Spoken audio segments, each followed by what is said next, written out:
Good night, loyal sons and daughters. This is Marcia Weeks, and you are watching the Marcia Weeks Show, and we are coming to you live from Barbados, Barbados to the world. Can you imagine that? We are right here in Barbados, and we are sending out messages to the world. What an amazing opportunity that we have. This is truly, truly amazing. Let me say welcome to everybody who's joining us. If you're watching us for the first time, this is the Marcia Week Show where we educate, we motivate, we mobilize, we agitate Africa and the African diaspora. Yes, is that you? Are you ready for the education tonight? Are you ready to be mobilized?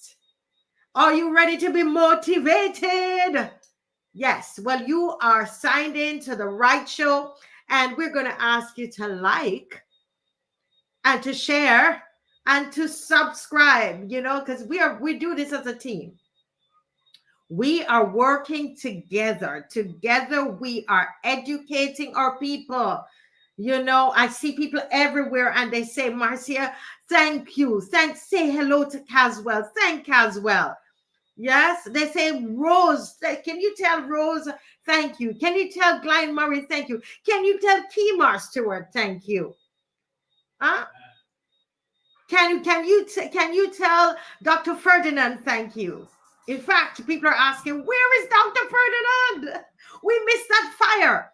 Well, he's gearing up for you tomorrow night. So he will be on tomorrow night. Listen, we are ready.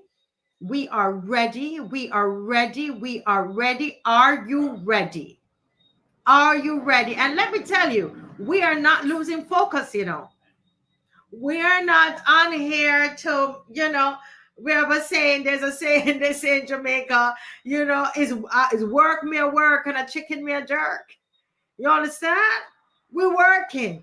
When we come on here, we do our research. A work, we are work, and a chicken, we are jerk. You understand? And we're not into foolishness.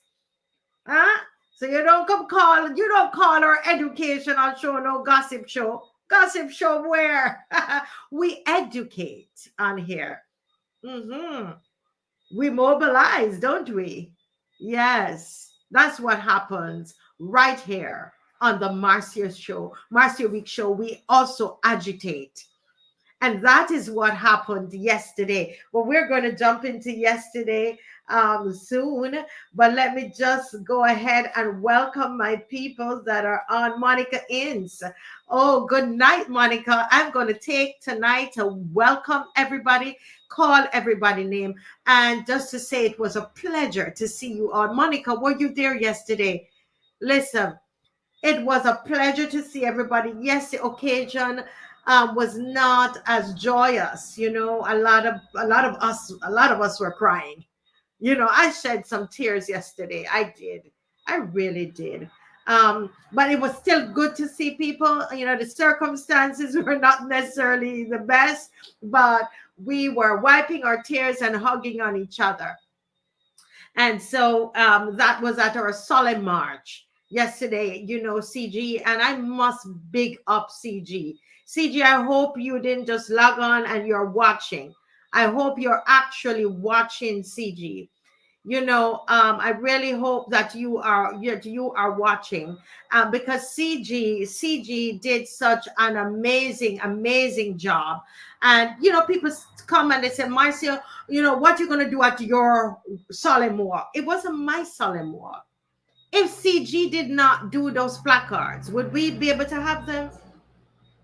It was her idea how to decorate them. And we do this as a team. CG, we could not have done yesterday without you. Thankful for you, CG. Thankful for you. This is not the Marcia Weeks walk or the Marcia Weeks march. Every march, this young lady goes there. Sometimes she's by herself, or sometimes she's with somebody, with Mark. I won't call anybody's last name. but sometimes he's there to help her as well. Craft is not my biggest thing, so I will still go and try to give her a little hand sometimes, but it's not my best thing to do. But just sometimes I go for moral support, and we have to thank Caswell Franklin. Listen, man, everybody give that man a big hand. Caswell has been housing all of those placards. In fact, those placards were the actual base of it comes from Caswell Franklin, is the one who's donated those and given at least loaned them to us. And so every March, all we do is what not we do, CG does. She changes the cover of it. And I have to tell you that sometimes she does that out of her own pocket, and give of her own time to make it happen. And CG, I think of you often because I know if you don't do this, then it's not done. And what I love about them, CG, is how you put the thought in. You had a little butterflies and it was beautiful. It was thoughtful and tastefully done. Thoughtfully and tastefully done. And I love that. It wasn't slapdash. And CG, I really want to big you up tonight. Cecilia Miller, good evening. Good evening, Cecilia. I'm sure I saw Cecilia there.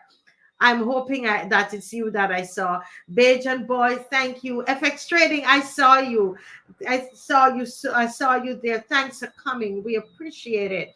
Thank you on behalf of the people of Barbados. It's not my stuff. It's not me. It's our thing. It's Barbados. It's all of us. Joy and Faith, thank you. Queen McQueenis, thank you. Queen B, thank you. And thanks to everybody who donated. Somebody came and gave $2. A little guy came and he gave a young person, gave me $2. Some people gave, $20. Whatever they gave $100, to cover all the expenses. Well, we still need another 300 because all of those young men you saw there that performed, especially the ones that performed, I gave them a little donation. I gave them a stipend. I felt I needed to do that to encourage them because it's their material. They sat down and I just pressed something in their hand, and or else I would have had all the money. But I felt that no, you've got to encourage them. Some of them are at university, some are not working. You see, so you've got to encourage your young people. So I gave them something. So we're still needing another $300 to pay the sound company that we got the sound from, right? So, but I want to thank everybody for giving. Tironi, good evening. Bim the Beautiful, it was great to see you, Tironi, and thank you for your support. Judy Jilks, always a pleasure, and I hope you're feeling better, Judy. I was supposed to call you today to see if you're feeling better. I know the sun, it was so hot, but those soldiers were out there on behalf of Barbados. And it was mighty hot. And on that note, Bim the Beautiful, I want to thank this young man, and I don't think I can call his name, but he every time we have a march or we have this solemn walk, he comes with all of this water he donates. And sometimes he's able to stay, sometimes because of work, he has to go to work. And he doesn't ask for anything. He comes, he brings the ice. The thing about this is everybody taking care. He didn't just bring the water in the bag, you buy it in the cases. He puts it in a cooler, in several coolers, and then he has the ice with it. It's just a thought that goes into these things. It's just beautiful, and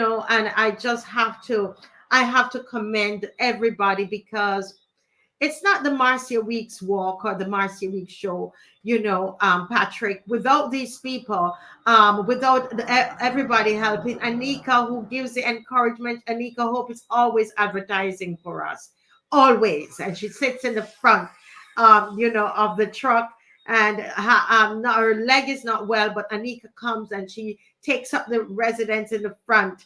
And on that note, I want to thank God for Judy Than, who came out not well, but she drove with her friend at the back of the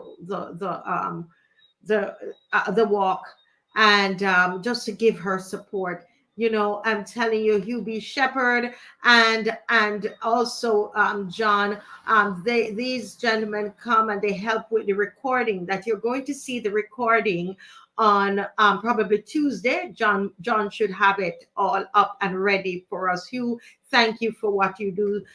You know, it is all of us going together. You know, Tony Paris, thank you for reaching out, Tony. I'll soon talk about everything later. Jacqueline, Aline, good evening. Emerson Bob, Sir Alfred Benjamin. Thanks to those in the diaspora who send money from the diaspora via PayPal to make sure that it runs well. And not just that, but that we are able to buy, you know, to help to take care of our fellow Barbadians. And I'm taking the time tonight to appreciate the loyal sons and daughters, because it is Barbadians helping Barbadians. It's Bajans helping Bajans. It's community spirit. That's what it is. That's what it is. Orville Brathwaite, thank you for whatever contribution that you made. Judith and Clark, I just mentioned you, and you always have something to give, some donation to give. Folks, you know, Angela Burke, Dale Real, it is us. We're doing it together.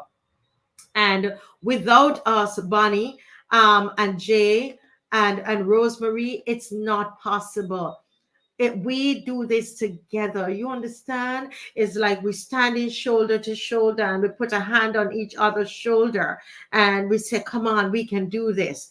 Because if we go out there and we don't have the donations, how are we going to get it done? And I thank you so much. I want to thank Kathy Weeks. You know, Kathy Weeks, Camillus. I'm sure I saw you there, Camillus. Camillus is with the United Progressive Party. Camillus, if I'm wrong, you can message me, but that's what I remember. And I want to, on that note, big up Lynette Eastman. Lynette was right there in the march, and had she held one of the names of those young men, I would love to hear from her what she felt holding that placard with the name of that young person on it, because I tell you, you can't touch those placards without feeling something, without connecting, and all of us connected. And on that note, Ralph Thorne was there, and it was good to see, you know, Lucinda, it was good to see the political parties. They were all, you know, I made the call, all political parties too came, and we want to commend them for being there. I know Mr. Thorne had to leave early because they had a meeting, but several of their, you know, spokesperson and so on were in the walking with the solemn walk. I know his executive director, Derek Aline, stayed, and so he and both Lynette Eastman were in the walk, you know, and with us. So I just want to thank everybody. Yes, Queen McQueenis, thanks. Yes, Edwin Price, we've been missing you, but I know family, you're doing family. Edwin, Michael Jilks, oh goodness, Sandra Griff, Cami, bless you, Cami, for all the support and the prayers and everything. Folks, we're doing this together. It's called community. It's called community. It's called the Get Up and Do group of people, and that's what we are. And you know, Matt Boland, I am taking the time tonight and I'm mentioning you all. Yes, Derek Aline, thank you, Derek Aline. I said that wrong. Yes, let me Peter King, thank you for the encouragement. You know, and you know, Peter, it's not just Marcia that is doing this, you know, it's all of the panelists, and it's you. Mr. Kaiser Franklin has opened up. You know, even give Dave a key. We can go there, you know, and pick up the stuff, leave the stuff there after the walks. You know, that Unity Workers Union, you know, 6th Avenue, number 5, 6th Avenue. Listen, when we write the history, that is going to be the place we're going to have to talk about there, because it's not just a union. And Mr. Franklin has a place where he opens it up for all of Barbados. People go there and they get, they get some help. I can't say everything because I don't want him flooded, but it is wonderful. Oh, okay, wonderful. Is this the same Derek Aline who was at the walk yesterday? Please, can somebody let me know? CG, she says the butterflies met the fragility of life. Oh my Lord. I don't know. This woman is so creative. No, her regular day-to-day job is not one that's creative at all. She has a very technical job, but I mean, she is so creative. When I saw them, I was like, oh my God, CG, you outdid yourself with all of this decoration on them. Dale Worrell, and I think I greeted, yes, Dujon. Yes, Mr. John was there. And when I saw her, I was crying and trying to hold it back, right? And being tough and doing my work and so on. And she's crossing the road and coming to me with the tears coming down. Listen, that's when the flood, it just floods. I held her. I couldn't let her go. We were both weeping together. Mr. John, a wonderful lady Mr. John is, and I thank her that we were crying on each other's shoulder. And Kamhar, I don't think she'll be mad with me saying this, but she's from the diaspora and she was there as well with family members and so on. And it was great to see her. She's another one that supports.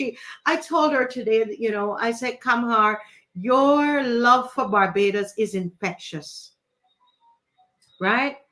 Your love for Barbados is infectious. Really, it is.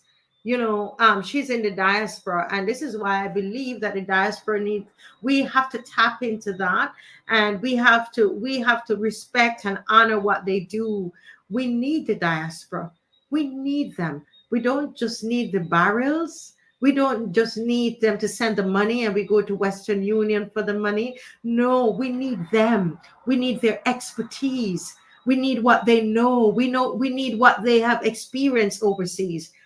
And that's why when I go I'm on my way to Poland, I will be stopping up in London, and so I'm going to speak to the youth, those who've left Barbados, and we're going to talk about that and to find out ways how we can strengthen the linkages with the young people who have left Barbados, and to see how we can get them to contribute more. And the contribution we're talking about is not always money. We need that too, but it's not just that. But because these kids, they're doctor this, and and they're in their 30s, and they've done so well for themselves. And Barbados, we need a little piece of that back home. So I'm going to go there to help to fan that fire, to try to get them to do something for Barbados, either to pack up and come home, those who can. I know some of them need to stay there, and the others, who want to come home to find a way, if they could come home to help. Yes. Oh, it was the same Derek Aline. The Derek Aline was there. Yes. He says, oh, those young people on the truck. Oh my Lord. And I was speaking to one of them, Mr. Aline. I know I haven't played the anthem yet, but I'm deliberately taking the time on this one, because I need us to understand that it is not a Marcia Weeks walk. Every one of you contributed in some way. This is our community, and we're stepping up. You hear? We're in a different phase now. We're stepping up into this. Derek Aline, I was really glad to see you there. And those young men, oh Lord, everybody was talking about them. They were so effective on top of that truck. And you know what's beautiful, Derek? Mr. Aline, Dr. Derek Aline, I believe, yes, let me give him his title. You know what was beautiful about that is that Those young people, they were so passionate. They spoke, it was so raw what came from them. So raw. And it was just so beautiful at the same time. And I remember speaking to one of them to give him some instructions. And as I looked in his little face, I just broke down again. The poor boy was there, didn't know what to do. Because, you know, young men, if they see somebody crying, sometimes they don't know what to do. And he was looking at me. And I said, give me a moment. And I explained to him later when when the walk was over, why. And it's just you know, I was saying, my God, he could have been, you know, he could have been a name in the back on the placards. You know, just looking at him, somehow it just like that just came to me. And I want to, you know, and so it was, yes, their commitment, the commitment of everybody. Liam Nabel, good night. Esther Blue, good night. Ingrid, good night. Now, folks, I want to say to us, don't, you know, some of you did not come because you were afraid. And I want to tell you something, that you see this panelist that you see here, all of us, you know, we try to do the best we can in being responsible. And, you know, I mean, things can happen, but we're always going to have security there. And we can guarantee you that we're not going to our best knowledge and the best that we could do, we would not take you into places or anywhere where we're not secure, right? Now, you and I know that things can happen, but that we're not irresponsible is what I'm saying. And so we are planning to go into one of the communities. I had started talking to the police, the senior superintendent. I can say that since about 6 weeks ago about this idea. And so we're working with him in terms of the right community and so on, and to make sure that they have the resources to help us as we go. So we do have a strong relationship with the police, in the sense that, let me clarify that, because somebody hearing that might take it out of context. What I mean by that is that we rely on them for guidance. We trust their you know, their professionalism. We trust what they do. And so I am always asking questions, and, you know, how can we do this, how can we make sure that people are safe, and so on. I want you to know that. And of course, you know, we back that up with enough prayers, but we are making sure of where we're going to go. And I have another talk with them between Monday and Tuesday. And so I will be able, probably by tomorrow's show, I will be able to say exactly where we're going. Because what we want to do, loyal sons and daughters, we want to take that into the community, right? So we want to take that energy into the community. And, you know, if you understand, if you understand anything about, you know, atmosphere and environments, and if you're a spiritual person, not necessarily, I'm not trying to say everybody go to church and so on, but you understand the principle of invading a space. And when you invade a space, how atmosphere can change. Yes. That's why somebody will walk in a room and they say, "Oh, what's something different here?" Huh? Yeah. Sometimes, you know, big celebrities come around and it just changes the whole atmosphere, you know, whether real or perceived. So we are going to go down, and don't tell me, don't tell me that, oh, you live in certain places and you can't come down there. You better just put on a t-shirt and come down, right? Whatever the community, put on your sneakers, your jeans, and a t-shirt, right? And come down. Come down. Let us go down, and let us go down with a, you know, people will receive you based on what's in your heart. Don't go down with a condemning and a judging and hell's fire and brimstone. With an open heart. Yeah, with an open heart, and ready to hug, and ready to to have communication, and ready to give, and ready to serve. Because people are, you listen to me. One thing I can tell you about young people, they know phony. They know when you're phony. They know when you're judgmental. They know when you're not for them. They know when you don't care about. Okay. And that is what we're not into that. We really want to push that community spirit. And I'm seeing Miss McLean coming on, and I have not yet even played the anthem. But sometimes we do things a little differently. I am going to play it. But I really wanted to take the time to thank everybody and to say what a beautiful display of Barbadianness. Is that a word? Barbadianism, patriotism, love of country. And the country is not, because sometimes we say, we love Barbados and you're waving the flag. But Barbados is the people. It's the people. It's those family members. The one who messaged me this morning and said, Marcia, thank you. It was tough being there. I lost my family member. It was hard being there, but I'm so grateful that my child is being remembered. Do you understand? That's why that's important, and it helps to bring healing. And it's bringing healing to those individuals. And then when we go into the community, it helps to bring healing, removing a lot of the hate and the bitterness. Yes. All of that. It's important. So let's go in and invade with love. Let's invade with light. We bring in love. We're bringing light. We're bringing compassion. We're bringing understanding. We're bringing boldness. Perfect love drives out all fear. There's no need to fear because of the love that we have in our hearts. Yes. And I'm not going to tell you to do anything I'm not doing. In fact, we're going to do the walkthrough of that community. And whatever it is, we're going to go and talk to the people ahead of time.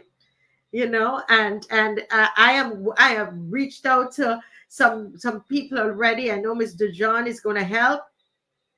And I reached out to Maxine McLean. She knows enough people. And she's always willing to help, and to others, to see if we, what would be lovely, guys? If when we go in, and this is Bungalite's idea, and Bungalite is so, thank God for him. He's so really into this. And our dear friend Lumumba, those guys are for real. You understand? And they said, Marcia, we cannot go in there. And another RAS. We were sitting down. I was sitting down with these 3 Rasta men, and they were like, we got to do this thing. And they were saying, Marcia, when we go in, we can't go in with empty-handed. We have to bring something for the people in the community, because so many of them, things are tough. And I said, it would be wonderful. We're not going into votes, because nobody here is running for nothing. Okay. I'm not, that's not my intention. That's not why I'm doing anything. And so this is not here. We're trying to get votes out of the people and all of that. This is you're going to visit somebody. We're doing the old Bajan way. The old Bajan way is what? You go to somebody's house, you bring something. So we're going into people community. So let's bring something. Don't go in there with our 2 long hands. Okay. So we are going to start that drive. And if you want to, when you go to the supermarket, I hate to keep coming and asking you, but if you want to pick up something extra, and you can take it to Caswell and bring it there, something that's not perishable, we'll put it with there. But we're also seeking to reach out to some key individuals and to say to a supermarket, listen, if we come to you and we bring $1,000 or we bring $2,000, can you match it? Right? That's the kind of argument. That's how I go into them. I go to say to them, listen, if I give you $2,000, right? Listen, can you match it? You think that's a good idea? Is there anybody out there who can say, Marcia, I know of a supermarket that you could go to? Huh? Is there anybody out there? Cammy Holder knows a lot of people too, right?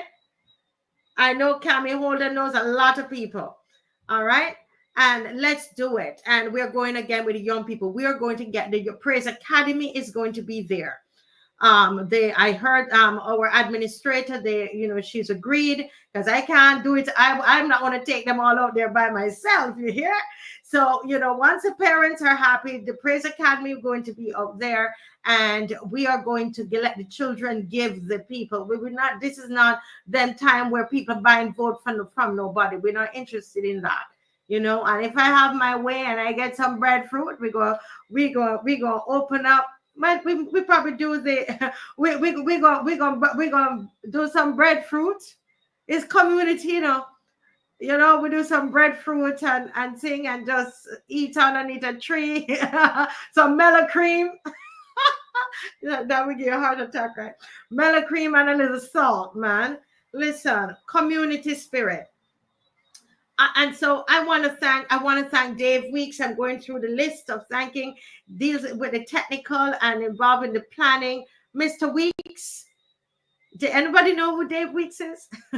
Mr. Weeks, I want to thank you so much for what you do. I am what I am today because of your encouragement. I am doing what I'm doing today, Mr. Dave Weeks. If you're listening, wherever you are, you are a big part of my encouragement. Trust me, I tell you, people. I'm the one who will jump off. I'm ready to jump off and do things, and then in the middle, I'm like, ah. And so that's why you need a Bajan and a Jamaican, right? You see how we work good together, the Bajan and the Jamaican, right? And we work to go together because now he helped me fill in the details.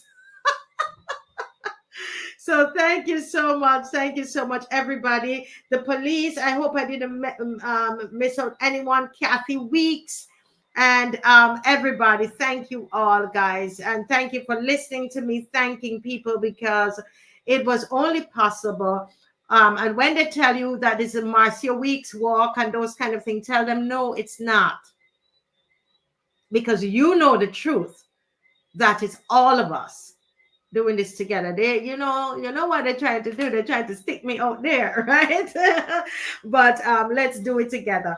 And Miss McLean there, and I don't do the anthem yet, but I thought I had to thank up my people, and I had to share up the vision for the next time. And so let us stand. We're going to stand for the playing of the national anthem. Which is late, but we've been talking about beautiful Barbados because it's about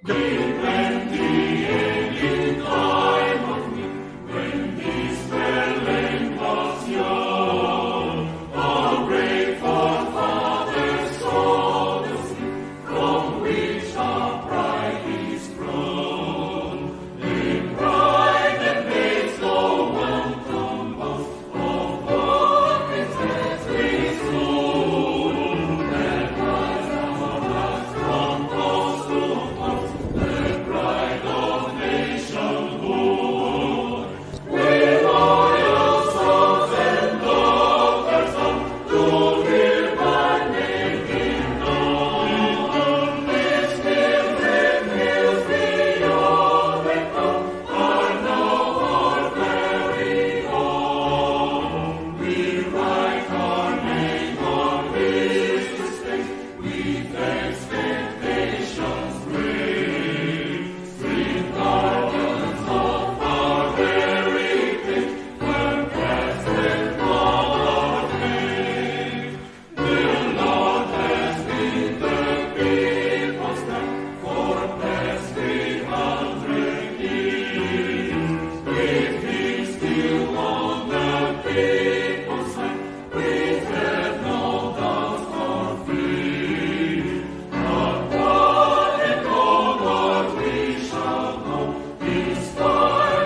loyal sons and daughters. And you know, that's how we started to call ourselves loyal sons and daughters, and the loyal opposition.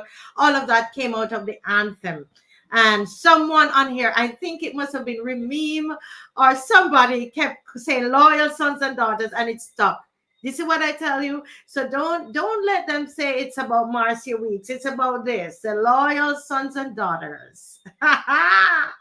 All right, wonderful. Well, let me bring in here. I'm so glad this beautiful woman is able to join me, because Good evening. Good evening. can I tell you about this lady here is a real deal. Lady is a real deal, and I tell you the truth, I will say it in front of her and behind her back. You know why? Because she does what she says.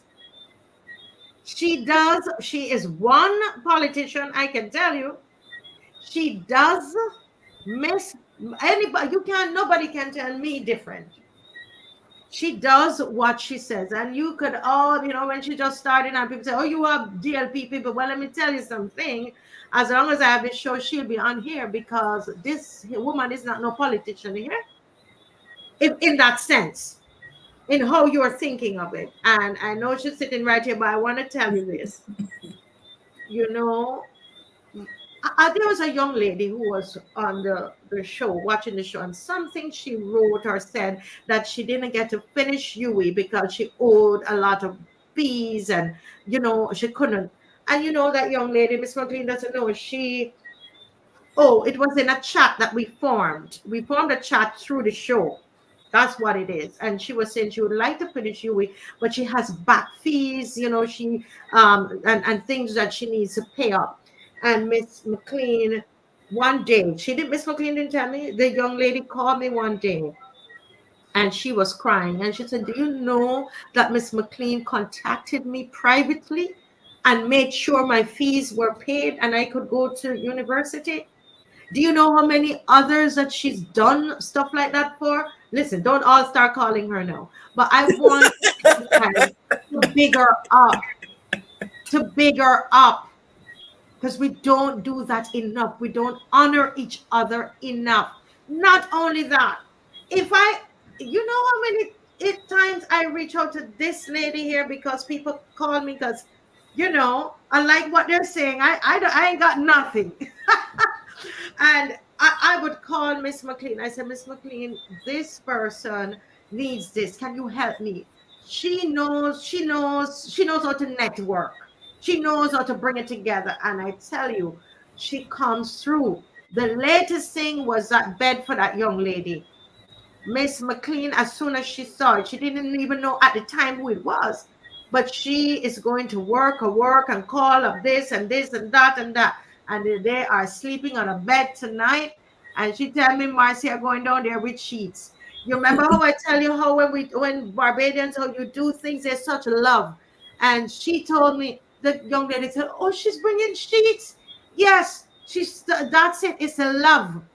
It's a love. And I want to thank her for encouraging me to start the 4 nights a week. So when they're cussing, why they're not cussing her? Why they're cussing me?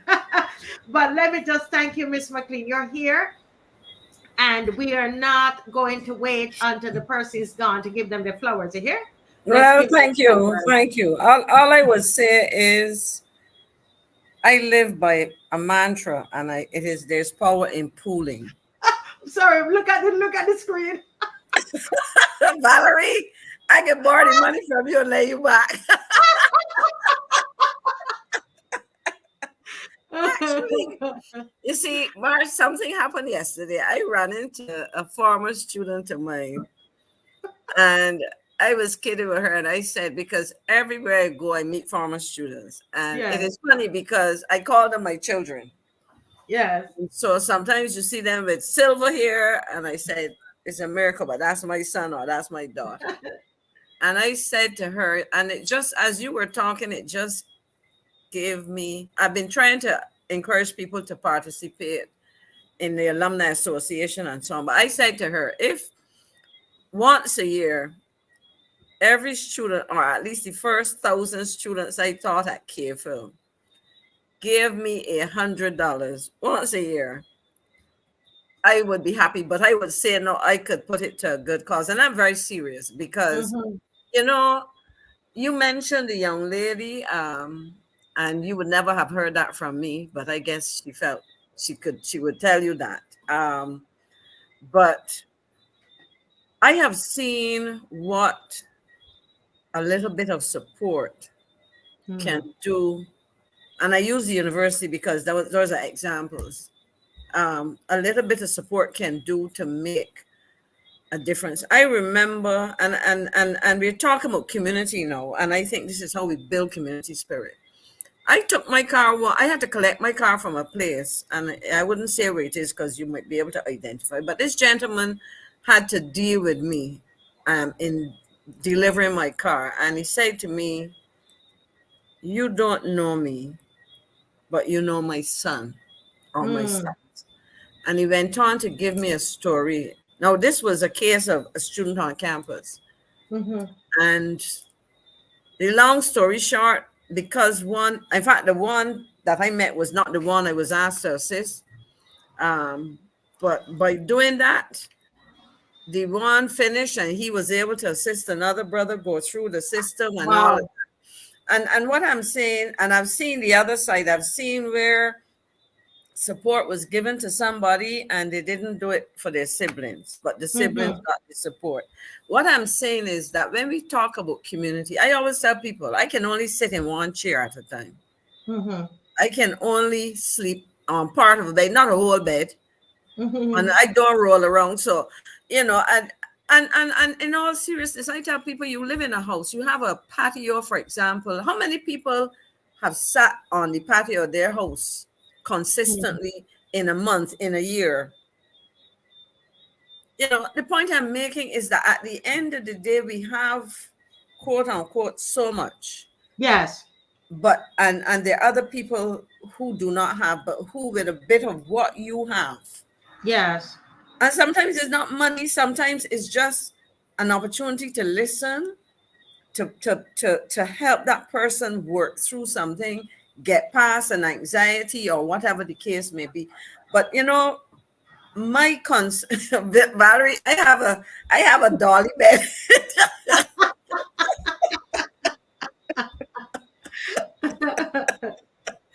Well, actually, if you were serious, I would say to you, there was a time when I had two single beds in my room when my son was little. I gave away one, and if you wanted the other one, seriously, I would give it to you. But I know that you don't need one. Next time when we want one for somebody, we will call on Vihoy. But and we have to laugh, Marcia, because really and truly, you get it every day. You get it every day. Up to today, I saw a message from you about somebody needing, I think it was a wheelchair again, and you just gotten wheelchairs to somebody and somebody But else. can we just, because we decided tonight, you and I, we're just going to talk about community spirit, Mm-hmm. and we're seeing this on the show, Miss McLean, and and someone wrote something, and I took a picture of it. I won't say the name of the person who made this statement. Actually, I'm going to look for it. It's a little up here, and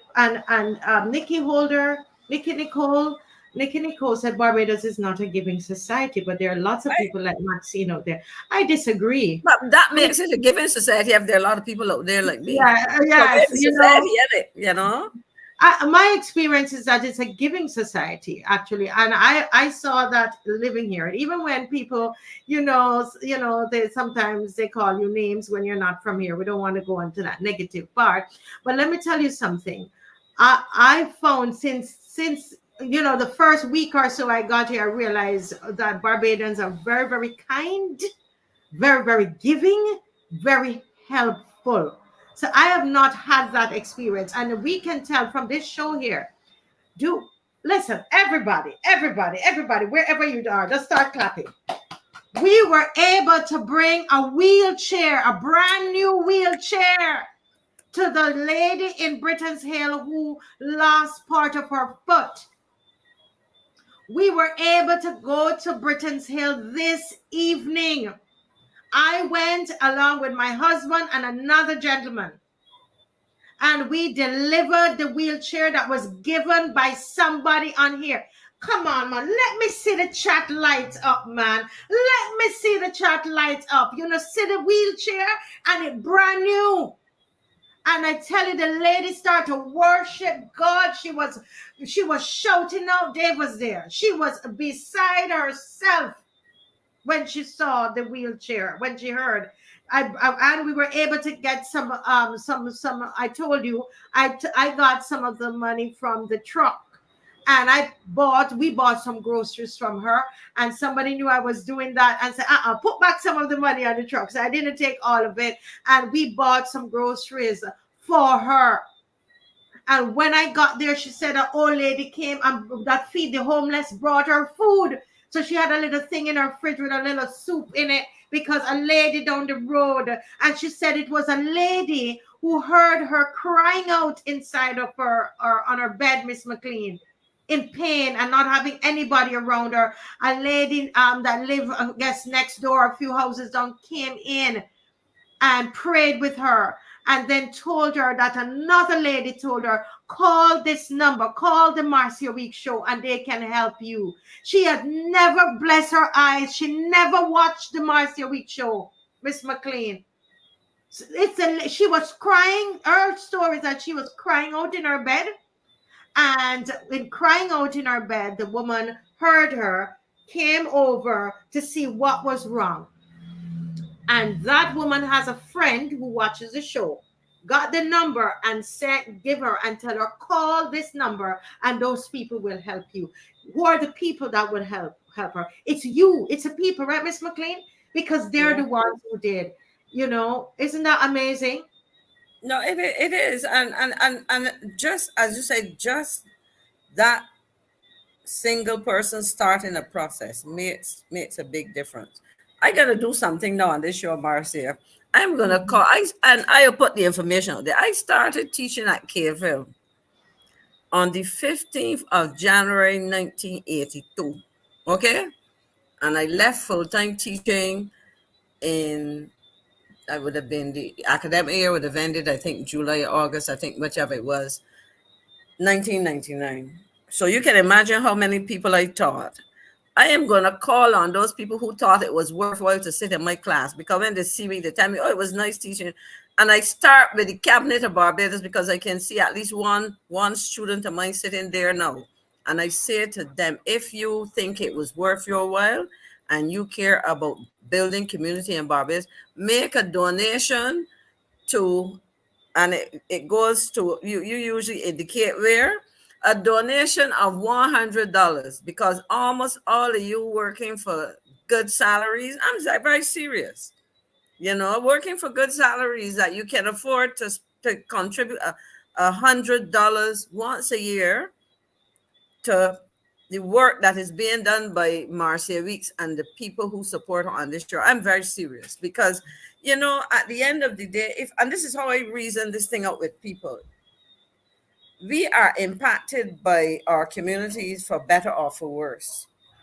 If we decide that somebody following or telling you what, this is what I'm telling you. Oh God, somebody just, the person who sent this just donated $500. wow. And so what you have to do, you have to tell us when you do the transfer, it's important so that that goes to the right place, because now we have this other thing that's going on that we're helping people. You have to say where you want it to go. Do you want it to go to the food that we're going to buy for the community, you know, for the next one that we're going to do on September 22nd? Or is it that you want this to go to finish off the, to help generally, because we have to finish off the sound, because I took some of the sound money to make sure she had something in her fridge. But this is what I'm saying. I have goosebumps, because this is really what happens, just like you see it here. Continue, Miss McLean. Thank you to that viewer who sent that donation. No, it's important, because, you know, I lost, and I think life experiences make you appreciate a number of things. I was one of 11 children, and I lost, there are only 5 of us now. One brother died before I was born. He died as a baby. So there were technically 10 of us who grew up into adulthood. But I lost most of, well, five of them, and there were only two who would have been over the age of 70. Well, my sister was Mhm. 70 and my oldest brother was over 70. What that said to me is, one, life is so uncertain. Life is, and there's only so much you can do in amassing material wealth and all of these things. I will never forget the night my mother, not the night she died, the night that my sisters went to my parents' home to select the clothing for my mother's burial. I looked at all of her possessions, Mhm. and it is not something you didn't know, but it comes into stark, the stark reality hits you. All that she had did not matter because she couldn't take any of it with her.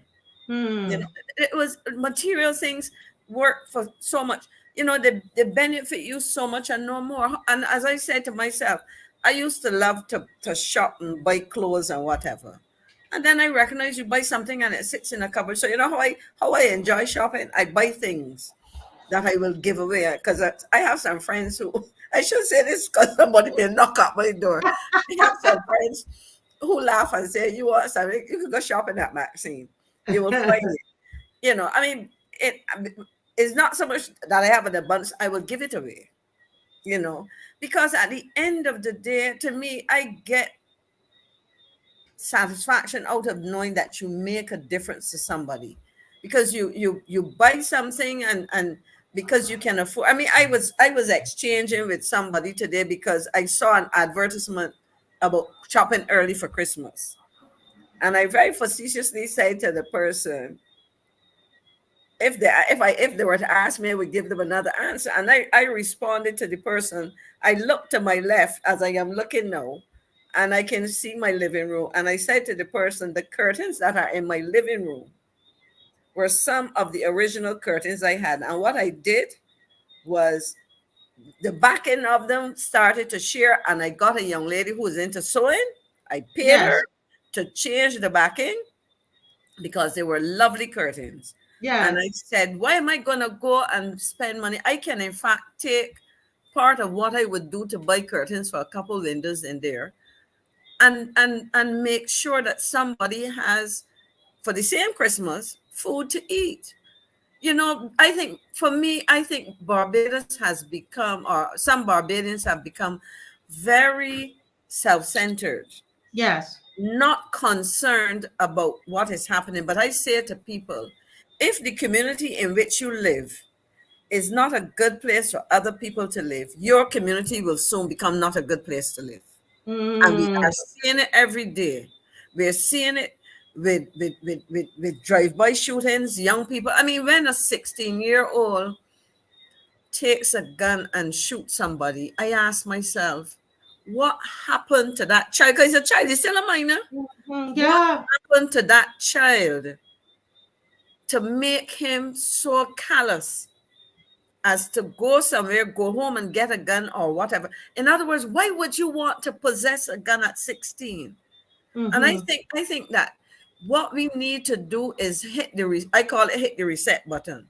Yes. I grew up as a child playing in the immediate community around me, sharing with others, and I think that is where we have to start. We have to start, and part of it is about respecting your elders, operating. And I am not even gonna, in fact, I would say this for those people who are Christian, who grew up in the Christian faith, for those Mhm. people who grew up in the Muslim faith. And I remember Daphne Joseph Hackett taught me scripture at Queen's College when I was in fourth and fifth form.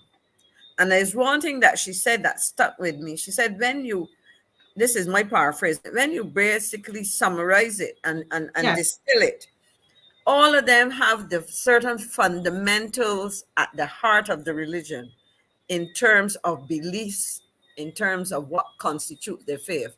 And if you live by those principles and forget the religiosity, you know, the, Yes. the thing, if you live by those principles, you can only do good.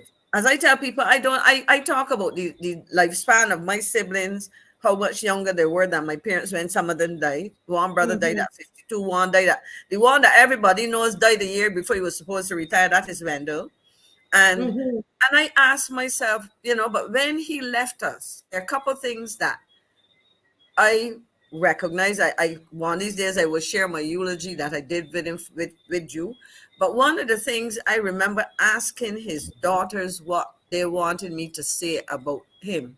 And one of my Yes. nieces said to me, my father said, and this is a man on his dying bed, when Mm-hmm. you remember me, you will remember a man of integrity. That was Yes. for me. When I remembered my brother, here was a man that sacrificed a lot for his country, who spent Yes. decades as a person who took on the light and power and telephone company and all of these, and never got paid for it, and so I'm saying that those are the kinds of things that if you say, look, as I tell people will see me, they will say what the heck they want about me, and it doesn't bother me, because you know what, in my heart I say I will try to be the best human being I can. And part of Mm-hmm. that, Marcia, about being a good human being is being considerate of others, Yes. recognizing that what you have should not be yours alone. I will share this. I said to my son one day, you're my only child, and what I have, you will get most of it if I think you deserve it. But in all seriousness, but I said to him, whatever I have, you will need to share it with some others. And I'm talking family now. I say you can't expect to keep anything that I give you to yourself. Mm-hmm. Mm-hmm. And this is what, and this is what I instilled in my son. And I think by his behavior and by the way he and his cousins and so on operate, that's how it is. And family is important. But the family Mm. is not just my blood family, is the family, the community of people that live Yes. in this country. And if people don't understand that, and I tell people, I don't say this because I want to talk pretty, you know. I say that, well, that's an interesting picture, and that is true, I love that, Dave. I love that. It's true. Go ahead, It's Miss true. McLean. No, Comment but on that it. is true. And this is what I'm saying. This is about family. So my family is not only this person living here in the house with wife and one child, but the one who raised the 10. I grew up in a house with 10 siblings. So I know what it is, you know. Um, and it's about sharing and respecting other people and genuinely being concerned to make around you a better place. And that is where it is for me, Marcia. That at the end of the day, we can put up wrought iron bar. I lived in my house for 11 years without wrought iron bars, and I had a brother-in-law. He always used to say, Maxine, I don't understand how you do that. But one time I woke up and I just started feeling uneasy. But then you start to see crime.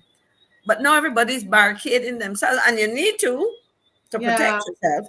But at the same time, you have to step outside those barricades to understand that if you don't help those who need help, they get angry, they get alienated from the community, and they have nothing to lose. So this is what, if people feel that I cannot aspire to achieve what my neighbor or my former neighbor has, you know, then you say, but okay, but if I can't achieve it and he or she looks at me like I shouldn't be on the earth, because we're going to take away what she has or what he has.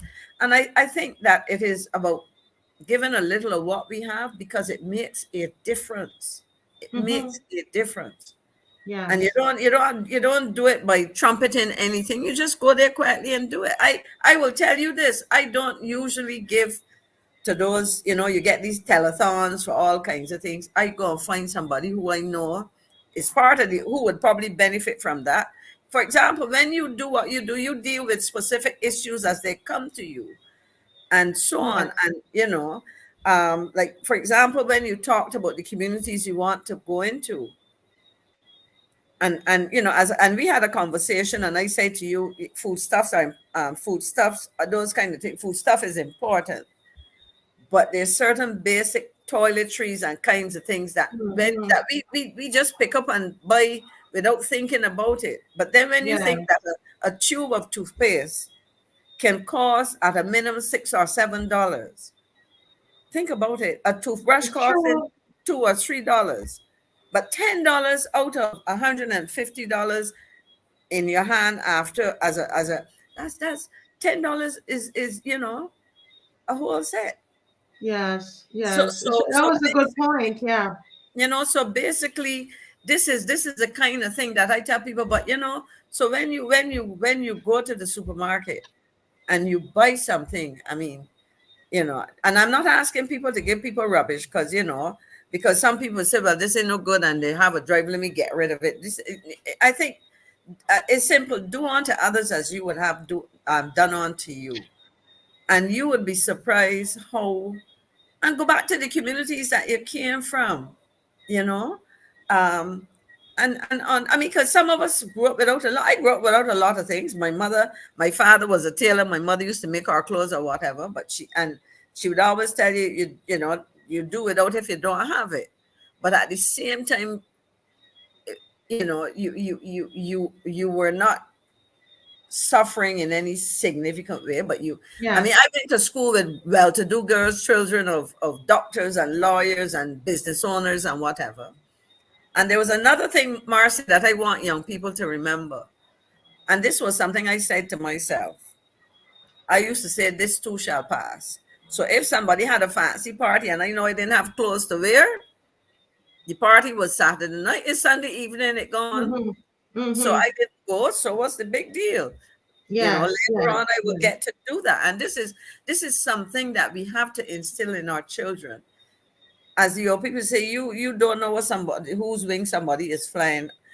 You basically have to say to yourself, I do not have what everybody has, but I need. And the other thing is thankfulness.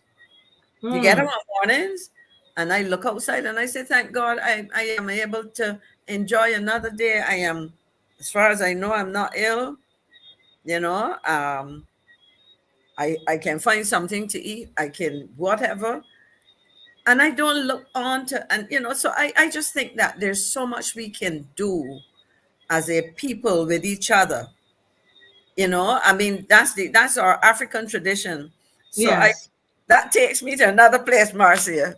I know, I know. But Miss McLean, I'm hearing as you're speaking and about the giving, and what was wonderful with this lady. We didn't take her picture because again, I've learned through Mr. Castle Franklin, who is not on tonight because he's not feeling well. All right. We Brother had a Caswell, I wish you well. Yes, he was Caswell Franklin. We're calling his name. He's not feeling 100%, and Working we very spoke this hard. morning, and he said, just let them know that I'm not feeling well, and just continue to pray for him." But Mr. Franklin, through Mr. Franklin, he talked to me a lot about dignity, people's dignity, and how you treat people from the time we started on the show. And he would say that to me. Is that him? He's there. Oh, he's there. Okay. I Hey, here to get graces. I last saw you, Caswell. All right, bro. no, I walk at it. That's all. It's going up. Good to see you, bro. I'm watching you, but I spent most of the time right here today, and I'm Oh, not feeling dear. so good. But I can't resist this show, so I still had to be there peeping in. So and also, Marcia, I had to come and say to the people because I've had so many calls because they missed the march and they're not seeing me. But I'm having a few challenges. I'm still up on the boat, but it's a bit painful to tell you the truth. I broke my back or something, and Oh, that was one thing. Then after you fix that, to fix up something else happens. It seems to go old age. at six. No, I'm not at 65, middle age. I plan to live to 120. So these things happen. But I'm still here. I'm still. Marcia, tell them I am still very much part of the show. I want to hear it from you. It's just that I'm having a few challenges, and I'm not giving up on the show. I will not give up on the show.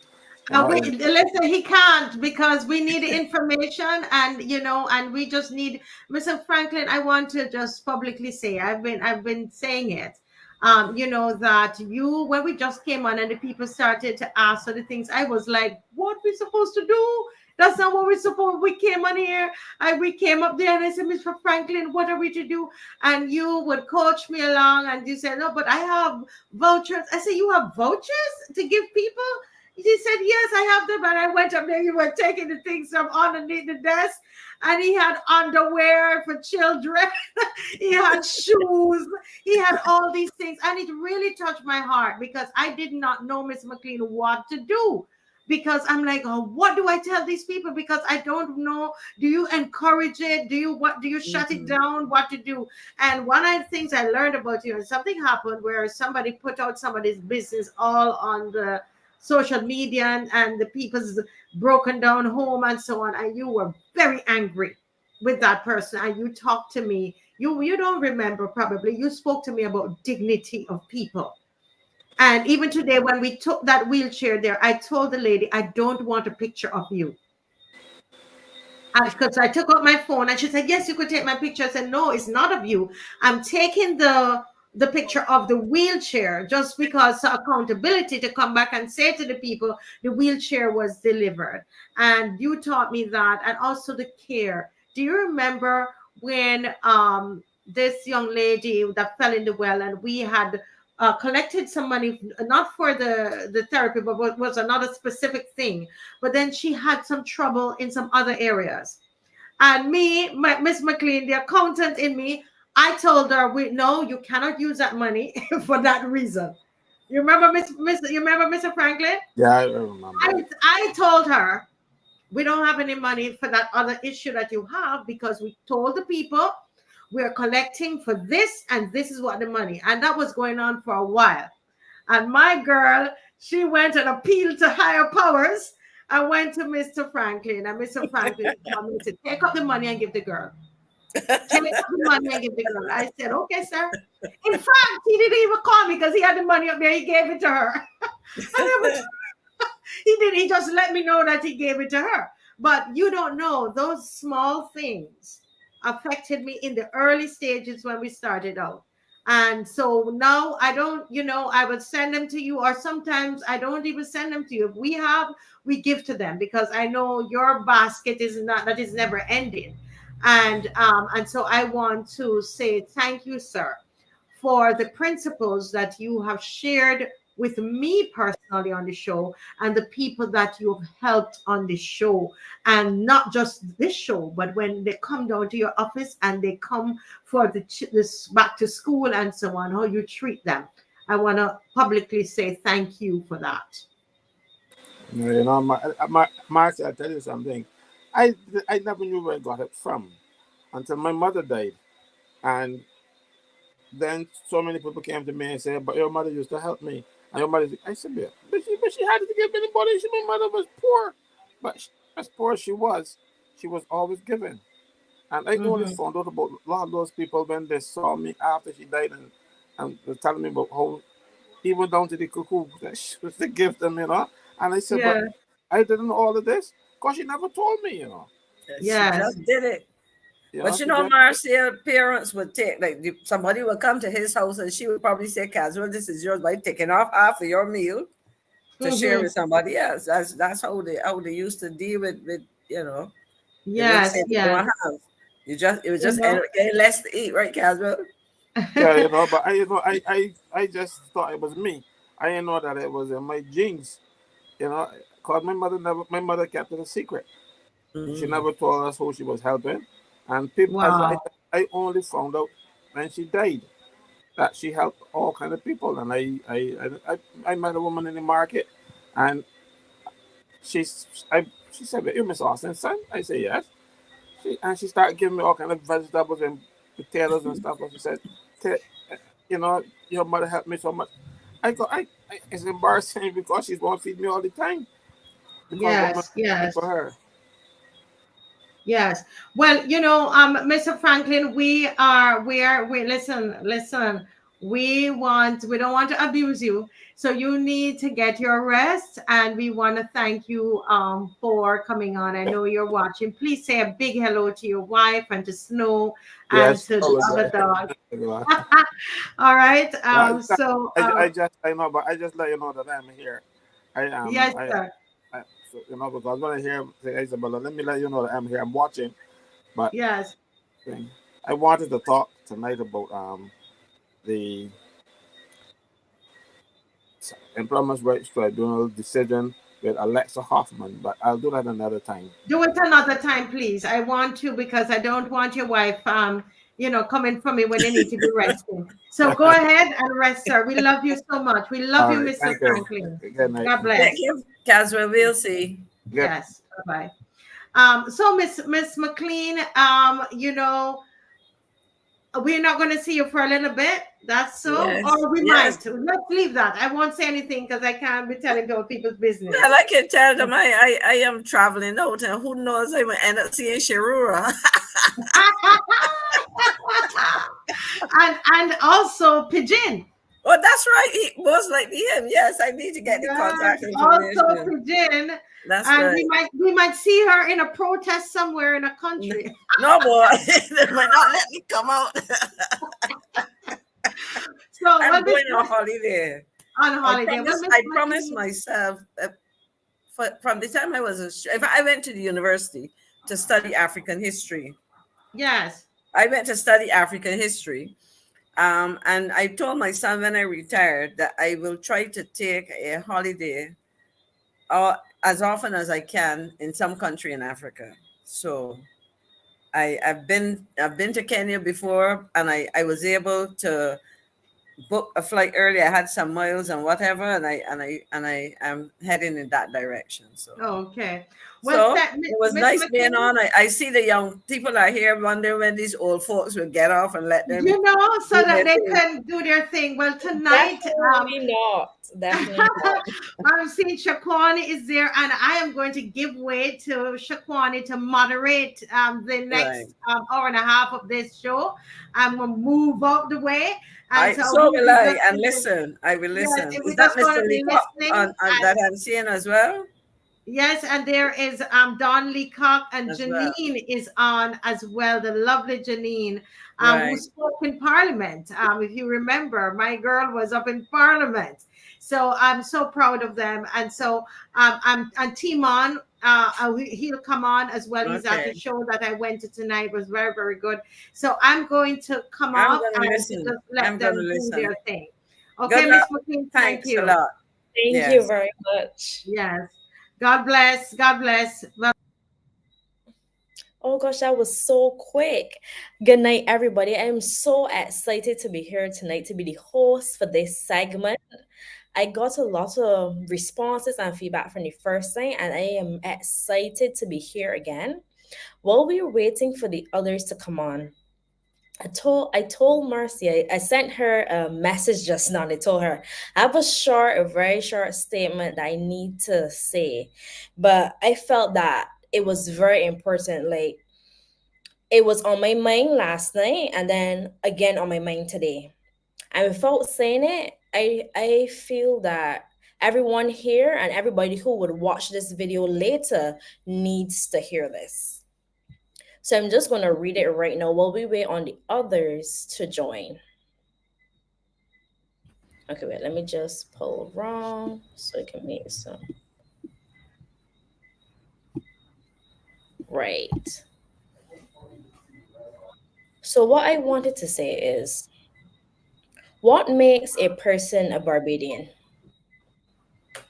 I know that may seem like a trick question, but the reason I'm asking is because when I think about what makes a person Barbadian, may be very different from what you think. And the reason I wanted to speak on this because I know a lot of people misunderstand and misinterpret what makes a person truly Barbadian. Is it being born here? Is it through marriage? Is it working here? Like, what exactly makes you a Barbadian?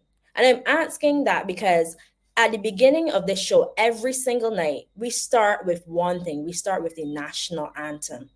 The national anthem of Barbados, something that's extremely important to us, to me, and to keep Barbadians grounded. We start with the national anthem of Barbados. The reason I'm saying so is because I've been online, I've been observing. There's a lot of negative comments and people saying a lot of negative things about Marcia being from Jamaica. Marcia did not ask me to speak about this, but I think as my duty, I needed to. And I needed to bring it up here because it is extremely relevant. I do not know why it is so important that she is from Jamaica and she lives here and she's helping Barbadians. I don't know if people think that it should matter that she's not born from Barbados, but to me, it doesn't matter. This is why it doesn't matter to me. It doesn't matter to me because this is who Marcia is. I just want to read a short statement about who she is and then how I feel we need to interpret and repeat and get this message out there because we need to be clear in what we're saying and how people treat you. And it makes a difference what we stand for and who we stand for. And I definitely stand with Marcia and up for her in the elements where she cannot stand up for herself. Marcia is a pioneer who is instrumental in the Praise Academy and who is also the artistic director of Praise Academy. At the Praise Academy, they would have also implemented the use of CXC and also an international qualification in dance and theater arts. I'm saying this because I don't think people understand how important it is to give young people an outlet to get out something positive, but not only give them an outlet, a pathway to do something educational to further themselves. And that is something that she took on, her family took on. And I know that could not be easy because it is not. It came with a lot of burdens and a lot of burdens that we may not know. We're just seeing the outcomes, the end results. We're seeing the performances at NIFCA. We're seeing the performances at church and at functions. We're not seeing the long nights, the early mornings, and the dedication behind all of that. And I know a lot of those dancers because you said that previously, that they were able to go and apply to dance schools internationally and some here as well. But something that a lot of us may not know about. And only last night, no, night before, when I was listening to Zico's presentation, he flashed something into my brain that made all these memories come rushing forward.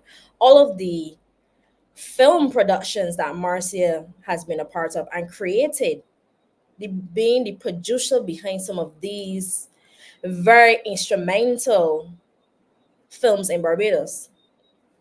For persons who do not know and who did not remember, Marcia is the producer for Hush 1, 2, and 3. When those came out, that was I think I was probably in primary school. But my grandmother told me that you need to watch this. I think every young person needs to watch this.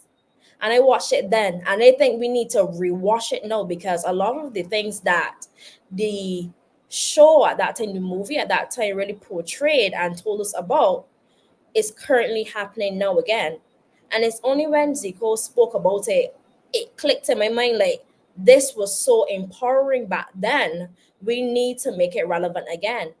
And some of the other movie productions that she was also instrumental in, the Chrissy movie, Joseph, and Arabaro Freedom Fighter. I don't know if Marcia knows this or if she even knew about it, but when that movie was being produced, I worked on that set as a student at the Polytechnic School. At that time, I was in cosmetology and I was doing hair and makeup.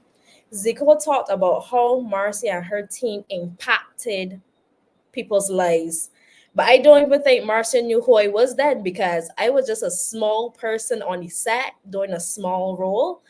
And that role changed my life. I did not even think that being in Barbados, I would have an opportunity to work on a movie set, have an opportunity to do makeup and hair on a set, and she gave that opportunity to many Barbadian students, many students, many persons in different professions.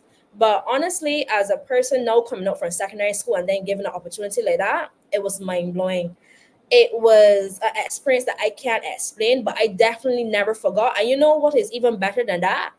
Every time that Arabara's movie is played, I see my name in the credits, and I always take a screenshot because it's like, wow, when will that happen again? Because it didn't matter that I only played a small role. She made it that every single person felt important. Every single person had a purpose.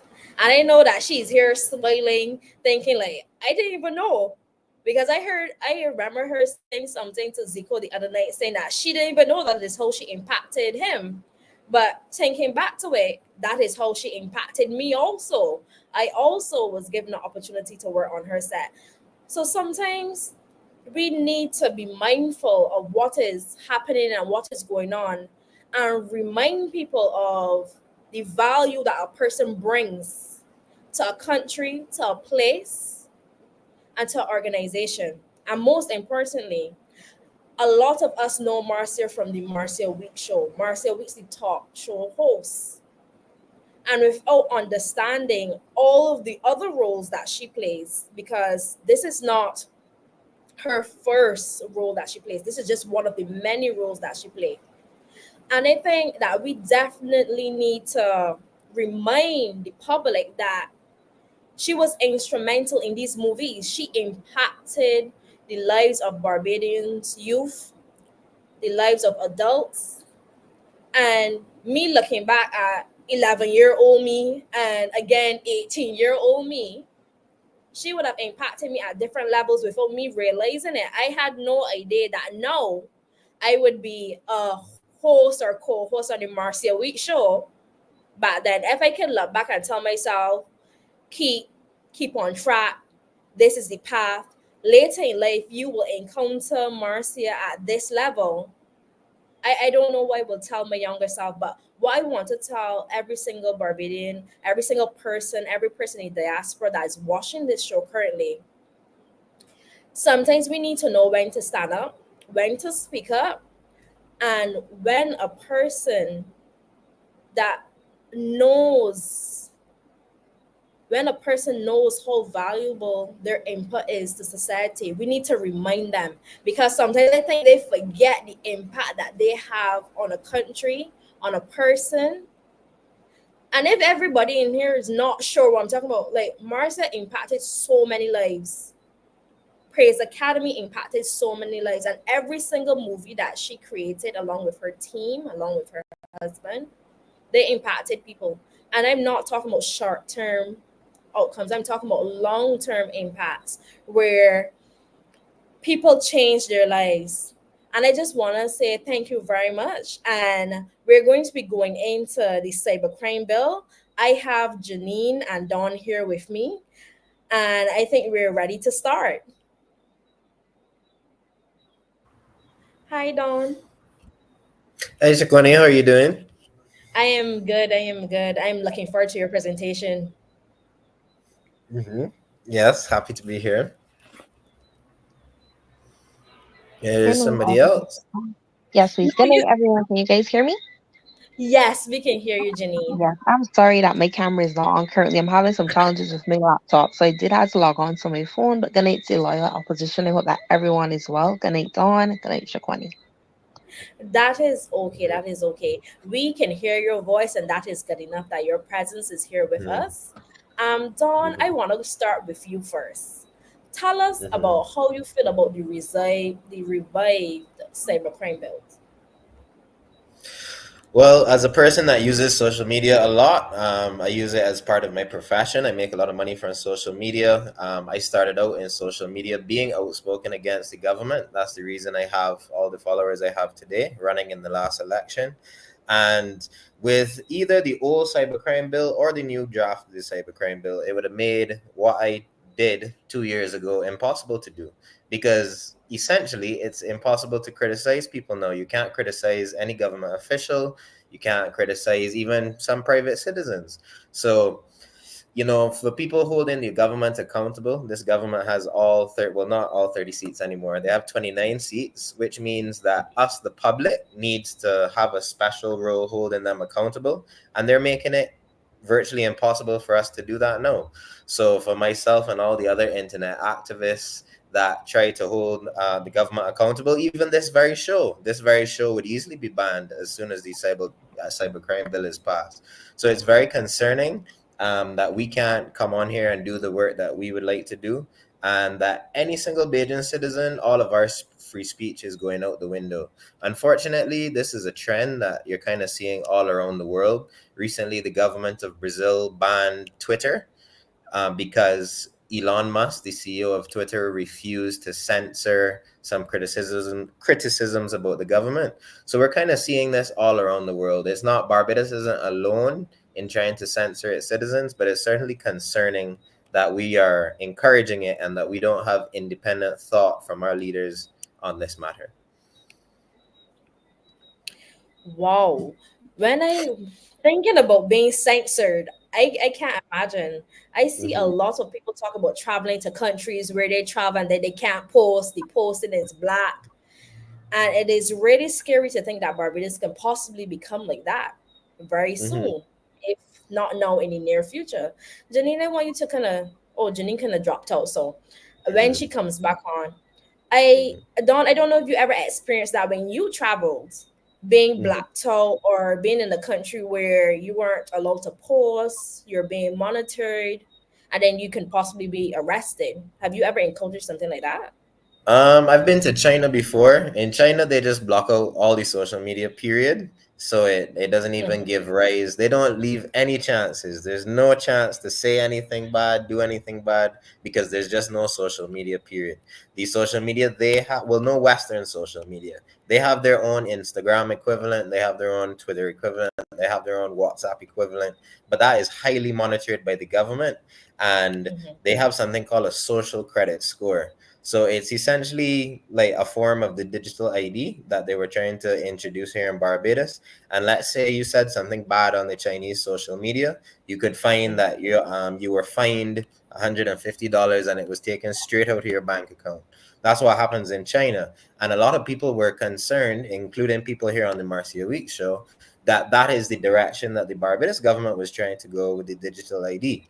Because if you have a digital ID that, it's always obviously a form of identification, which we all need. But then if we go and link our healthcare records and then in time link our bank account and everything else, it makes it too easy for the state to be able to meddle in our affairs. If they wanted to just completely pause somebody's bank account, they could do that. And that's the direction that China is in right now. And, China's a one-party state. Barbados is essentially a one-party state as well. So it's really easy for you to look to China for what possibly this government is trying to do. And it's very concerning. That is extremely scary. Like, thinking about it, I can't imagine what I would do, because knowing myself, I might be broke. I don't know how they pull from negative, because if something like that is possibly in the future, it seems like we won't have any money, because if you have an issue with something, you feel like somebody's being unfair, you want to advocate. It's basically like taking away the ability to advocate for somebody. Janine, I want you to jump in here. How do you feel about the revised cybercrime bill? Honestly, it feels like a dream. I thought that after persons went to Parliament and spoke about their views and how they really felt about this situation, the Marcia Week show was used, and other persons used different mediums in regards to the same social media to express their concerns about this bill, that we would have seen something that was feasible to Barbadians, not something that would incriminate us further along. Now, to go from 7 years and $70,000 to 10 years to one, it's crazy. This is completely crazy. We are criminals, and the poor person is the person who has to feel the burden all the time. because we are the ones who normally speak out about the issues. You don't see persons that are well off normally speaking about things that are happening within the country because normally it does not affect them. But this will affect us, and Well, there's they're more of benefiting us. from the same system. Correct. Correct. I saw a video the other day which was saying, where a gentleman was saying, well, the black man created the late, and the white man created the late bill. So this seems like this kind of scenario that continues to go on. And I'm so hurt by this. Honestly, we find out information through social media. I mean, I go on down social media sometimes. We find out about situations through social media much faster than we do even the nation news. Our CBC, we have to wait till 7 o'clock then to find out something if you're only dependent on that.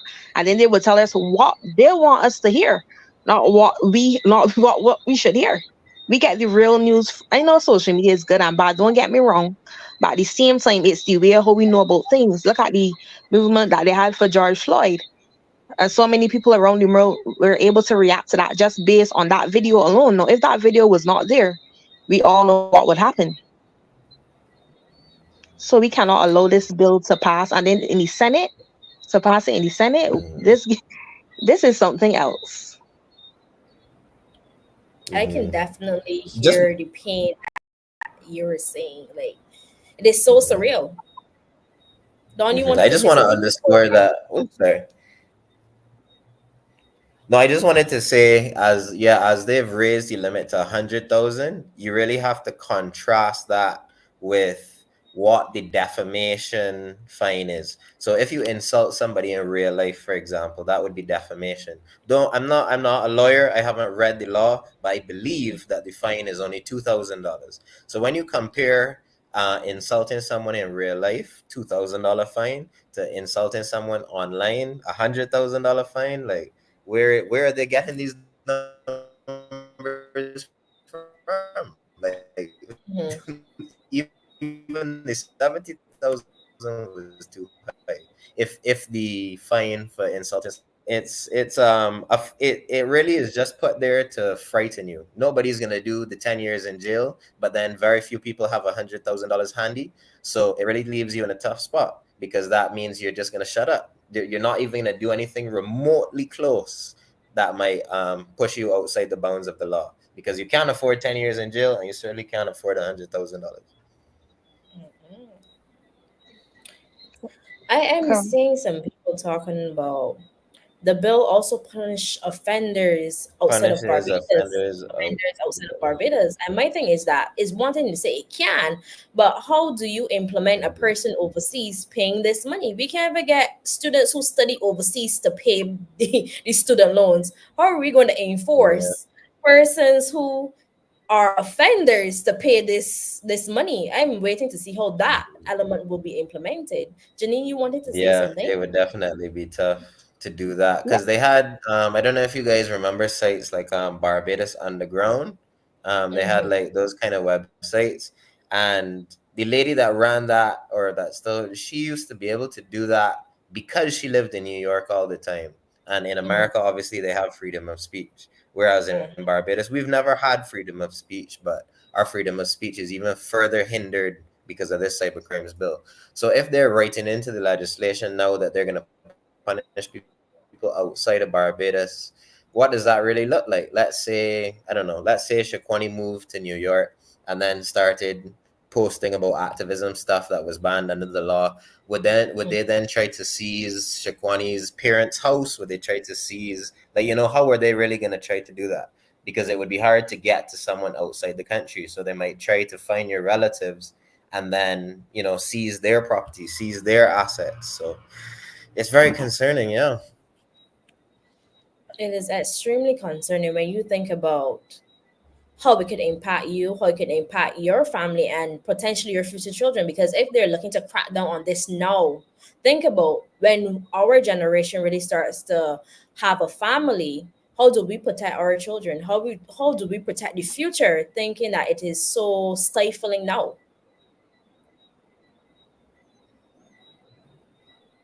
Hmm. I am also seeing here in some of the comments that I'm going to bring up some more of the comments here. most young people don't have a clue about this bill. No, because Mhm. I know it seems strange, but unless you are talking about something or you're interested in a particular topic, your phone does not generate that topic on your social media handles. So people always say, my phone is listening to Mhm. me as a joke. But think about it. When you talk about, Yeah. oh, I'm looking for a car, or I'm looking for this salon that can do something, or I'm looking for this new job, then all of a sudden you start to see a lot of ads targeted to these areas. So maybe your phone is really potentially listening to you.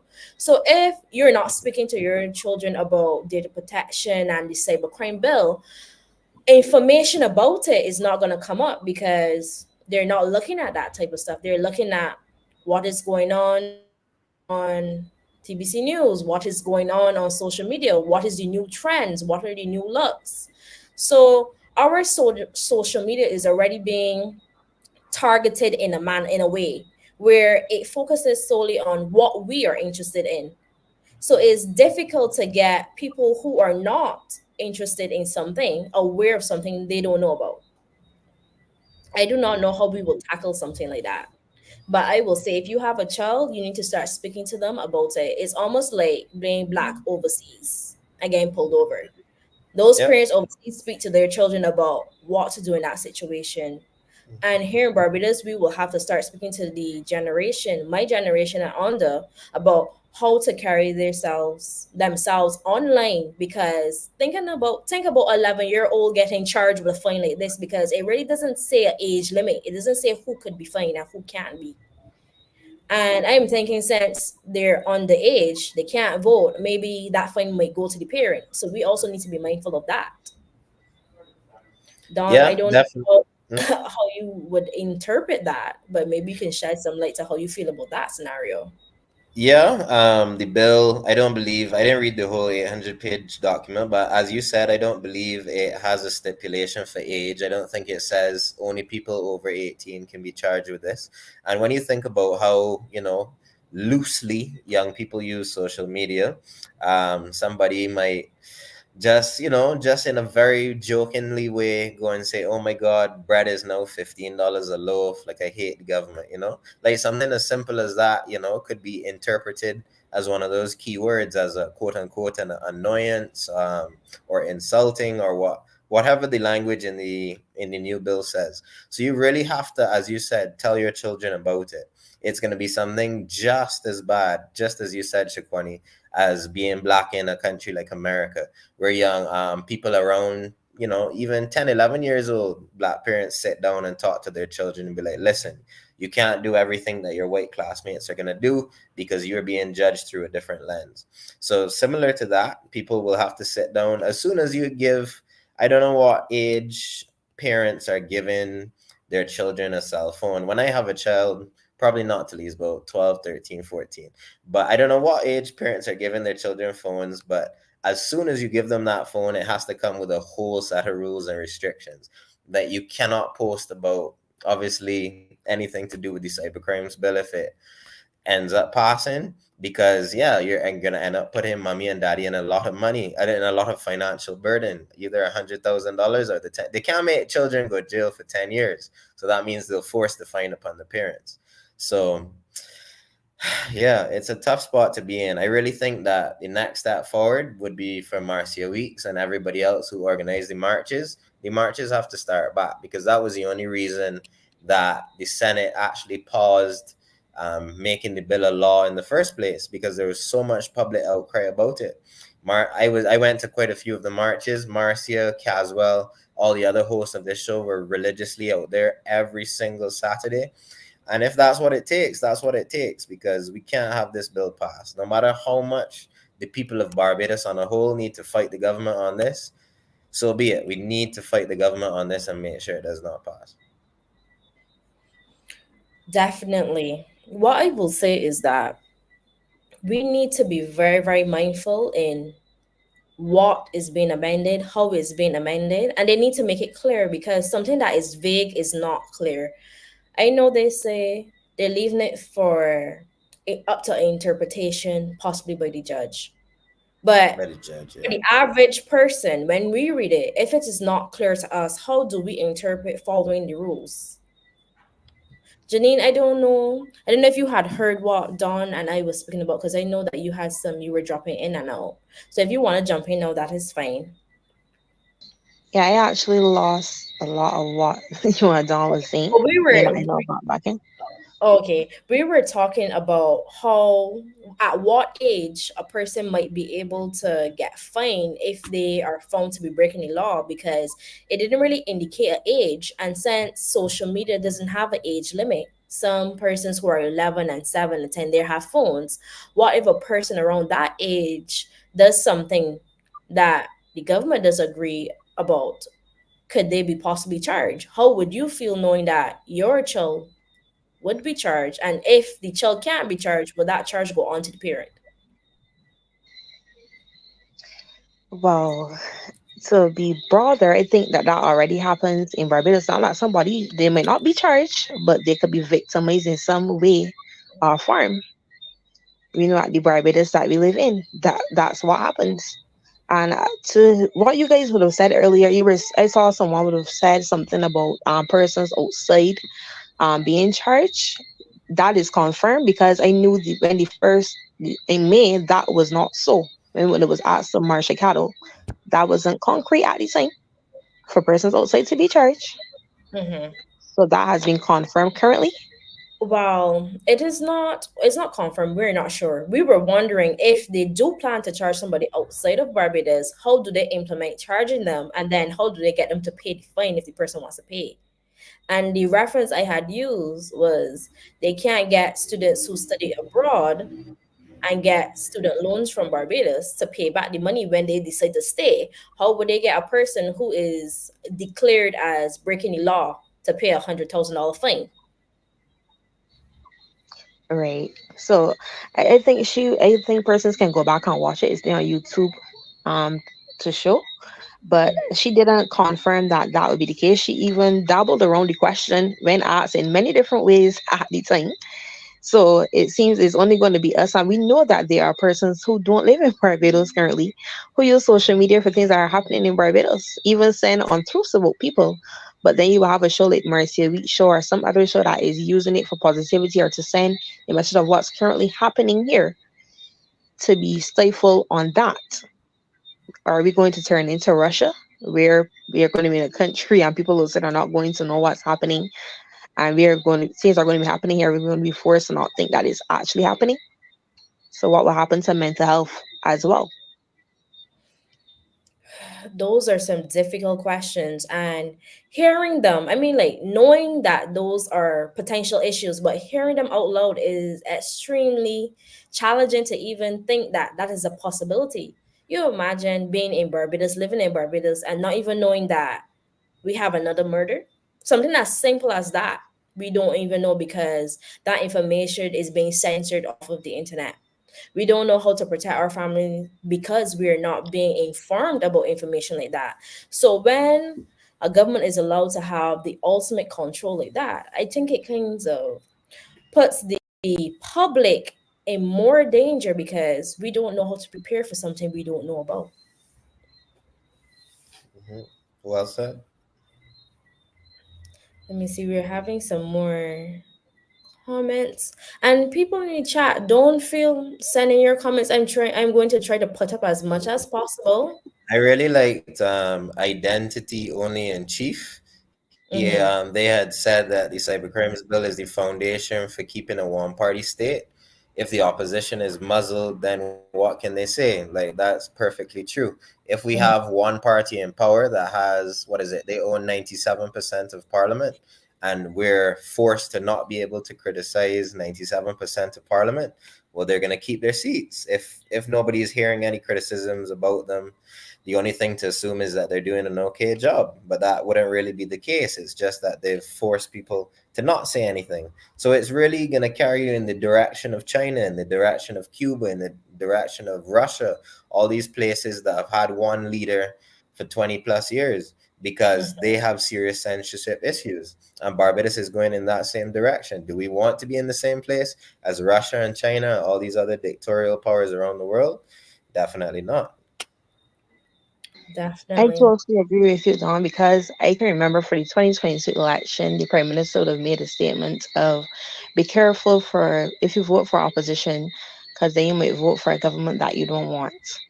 So that person is very clear on because she would have confirmed it already. I mean, we hear her say a lot of things, and we hear the government doing a lot of things and see them. It's like we don't believe it. I mean, not us here, but I mean we as Barbadians. We just need to be prepared because listening to these comments and even listening to these presentations and even reading the comments, people are fearful and they have a right to be afraid because the unknown is scary.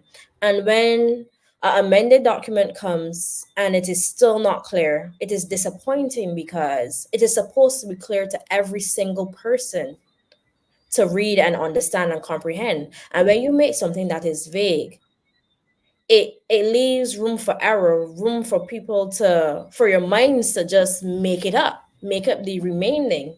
And I think they may need to go back and amend this document additionally because if they amended it and it's still unclear, that means they need to go back and make it extremely clear because we need to have this with no room for error, no room for mistake or a misinterpretation because it is dangerous. Correct. I do think that maybe the mind was already made up in regards to what this bill would be because I still can't believe that after listening to those presentations that this is the outcome that they would have gotten from it. Our persons writing in about the bill, about the concerns that this would be the outcome. I thought that it would have gone in the completely direction that was not this. And to read here to see that Section 20 makes it illegal. Wait, Janine, we just lost you. Lost me. Yeah, you can go back. We heard from Oh, at session 20. yeah, I was saying in Section 20, it makes it illegal to use a Mm. compromise. It makes it legal to use a what?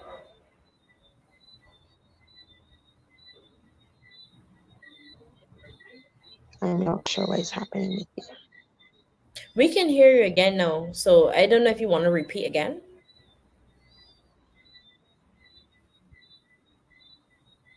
You can hear me now? Yes, we can hear you. Right. I was saying that Section 20 was basically talking about um, what can cause anxiety or stress to someone. And if you do, you will be charged the 10 years or $100,000. So what I'm saying is that what do we determine that can cause stress or anxiety to someone in a world right now where everything is so touches? How do we determine that? Exactly. I'm silent because if we're judging if to give a person 10 years or $100,000 fine based on if I cause a person anxiety, clearly I would be charged a lot because it is difficult to navigate how you will make a person feel, especially online, because my words might empower a group, but make another group feel small or feel like I am bullying them because it is up to how people interpret things. I'm not saying that people should go there and be unkind to people. I'm saying that your own words that are positive could be used against you if interpreted that it makes somebody feel uncomfortable. Think about the Bible. A lot of people feel uncomfortable talking about the Bible. So imagine you are speaking positively on your own social media handles, not attacking anybody, and that post makes somebody else feel uncomfortable. Say somebody who does not support that feeling. Can they report you? How does the reporting happen? Who determines that this person felt anxiety from the message that I post? Well, it seems so because as a normal person on a day-to-day Mm. basis, I don't know if it happens to you guys, but sometimes when I go to write a message, I can say, well, the person might take it a different way. Let me send a voice note. Let me let them hear how we sound. So, Mhm. so even on a day-to-day basis, you could that can happen.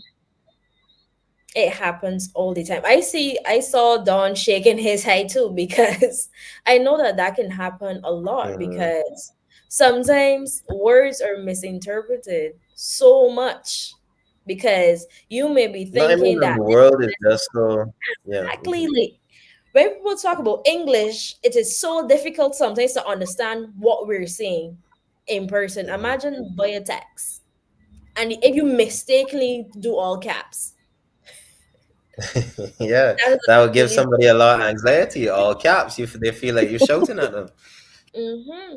So I Hmm. don't even think that we even consider people who are first time users to computer. Like learning the computer is difficult. So suppose you post something by mistake and it gets out of hand, or suppose you posted something like how I said in all caps, and you didn't mean for it to be offensive, but it was interpreted that way because of how it was typed. I think we need to consider that things can happen online and not everything is meant to be in a negative light. So to Hmm. put a fine that is $100,000, that Hmm. is a lot of money. Yeah, I ooh, are there you was really going a, to end a person's life? That's basically ending a person's life. If you get a loan for that, you're gonna go in debt for $100,000. Suppose they say something wrong next week. mhm, I think that will put a lot of unwanted anxiety onto the public. mhm. Yeah, I have Victor Lewis had a comment earlier. He was saying, given $100,000 fine, who is this bill really targeting? And I feel like what they said by that, they were trying to say it might be targeting rich people, but I don't think that's the case at all. No, The bill is $100,000 or 10 years in jail to instill fear into the population. It's so egregious a penalty that you wouldn't even think about it. Like it's so that people like Marcia Weeks don't have to be like, should I continue my show? No, I can't continue my show. I need to shut down my show immediately. That's what they want the effect of the bill to be. They don't want people like Marcia to be like, man, I would pay the $1,000 fine every week so that I could continue hosting my show. They want it to be so awful that she's just, so well, outrageous. show has to close. So that's what they really are doing. That's why they increase after all the public outcry. They increase the penalty from 70 to 100. They increased the jail time from 7 years to 10 years because they were like, "There's so much public outcry about this that we think we might have an even bigger problem on our hands that we first anticipated." They weren't expecting this much backlash. They weren't expecting this many protests. They weren't expecting any of this. So now they're like, okay, let's make sure once and for all that we silence the people of Barbados by giving them the fine that they cannot afford. I mean, we couldn't afford the previous one at $70,000. 17. I didn't know about you, but I don't know if you have a free $70,000 just None lying at around all, for right? every other week when you say something that Mhm. might be Yeah, misunderstood. definitely. But that's why I was saying, like, if it was something like 1,000 or less, you would have the odd citizen that would be like, I don't care. I can pay the $1,000 fine and say what I want to say. But since it's 100,000, that completely goes out the window. Yeah, I think that it is outrageous to make the fine so ridiculous. I am saying ridiculous because it is ridiculous. If you really want to make it reasonable, like you said, they could have made it $1,000. They could have made it $700, or they could have made it $70. Because the reality is that what do you want the fine to do? Are you trying to fear people into being silent, or are you trying to give people an opportunity to learn and grow? They could have possibly put a rehabilitation program where you're going to do a training session to learn how to use the internet more appropriately, but they didn't. They decided to take on fining us $100,000. Hi, good night, Timon. I don't know if you were following us before, but we want to hear from you. How do you feel about the amended version of the cybercrime bill? So, a few things. Oh, wait, we just lost them. So if you Before could, I take Mark back on, guys, just wanted to say that I love this post here from this person, Mr. Tull, that what can cause more anxiety now when the government keeps increasing taxes, garbage not being collected, prices keep going up, things like that. And that is a fact. I mean, the other day I looked at the water bill at home and I saw $113 for the sewage tax alone. That had nothing to do with the other bill. The entire amount of the bill. So I mean, so I let him because so do we get to charge them too? Because they're causing us anxiety. That is a good Yeah, question. that's a Who great holds point. the government accountable when they misuse the internet? Because that can happen. Hmm. Will the public Yeah, because we be could. allowed to hold them to this same standard? Because if Yeah, they're when not, Ryan Strawn this is comes not on, really. comes online. Ooh, Uh-huh. I was gonna say, yeah, like when Ryan Strawn comes online and says that they're increasing the sewage tax, we should all be able to sue him because that's gonna skyrocket our anxiety. Like all of these things, obviously they won't be held to the same standard that we are because they're politicians. But at the end of the day, they're making it so almost that they could get in trouble themselves, but they know that they'll be protected under the law. That's the only thing. But they shouldn't be protected, should they? Because if you enforce something that is supposed to hold every single person accountable, even if they're not living in Barbados, that should also mean holding them accountable. Hmm. I agree, and I want to say this on a serious note though. Politicians on the whole are they think that they forget that you only hold this position for a period of time. This is not your entire life, unless, as Don was saying, they're going to be a one party government. But you can't say it will move on to someone else.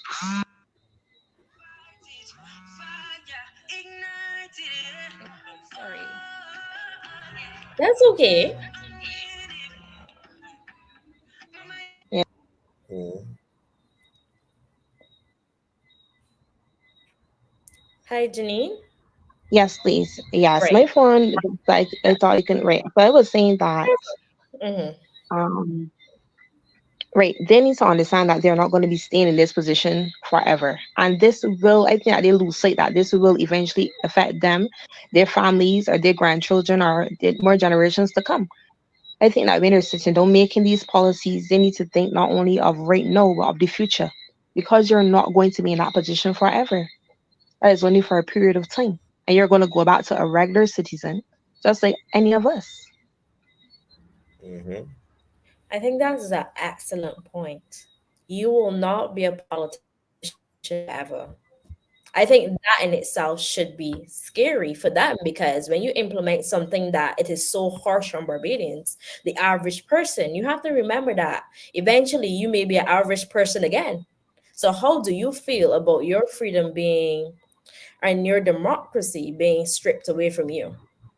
Hi, Timon. I'm going to let me see. Right, sorry Yes, about that. apologies for that. I think I pressed back one too many times. That's okay. That's my bad technological error. Coming in from a fairly long day. Um, That is my okay. comment on this will be brief, Mhm. but I believe thought worthy. Yeah. Mhm. Now I haven't seen an official amendment since the one that would have been the most recent on the Barbados Parliament website, which would have been the one that was dated February 6th of this year. However, if it's not much change from that, I would say this. Yeah. There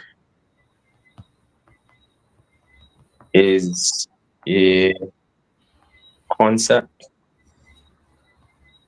of a thing called dystopia. Yeah. If you read a book like George Orwell's either 1984 or 1948, I think it's 1948, it speaks to the usage of fear of extreme and egregious consequences for mass control. Yeah. So when you have the possibility of working with what it was before, as far as I last see, the $70,000 of fine, officially what it's still saying, and 7 years, up to 7 years of imprisonment.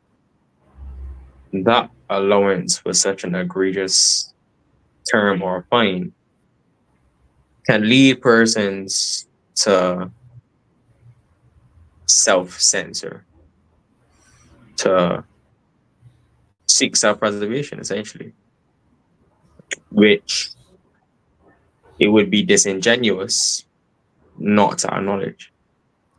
And they're seeking to sweep it under the rug and effectively not acknowledge it. Because if it is that you're saying is not a threat to freedom of expression,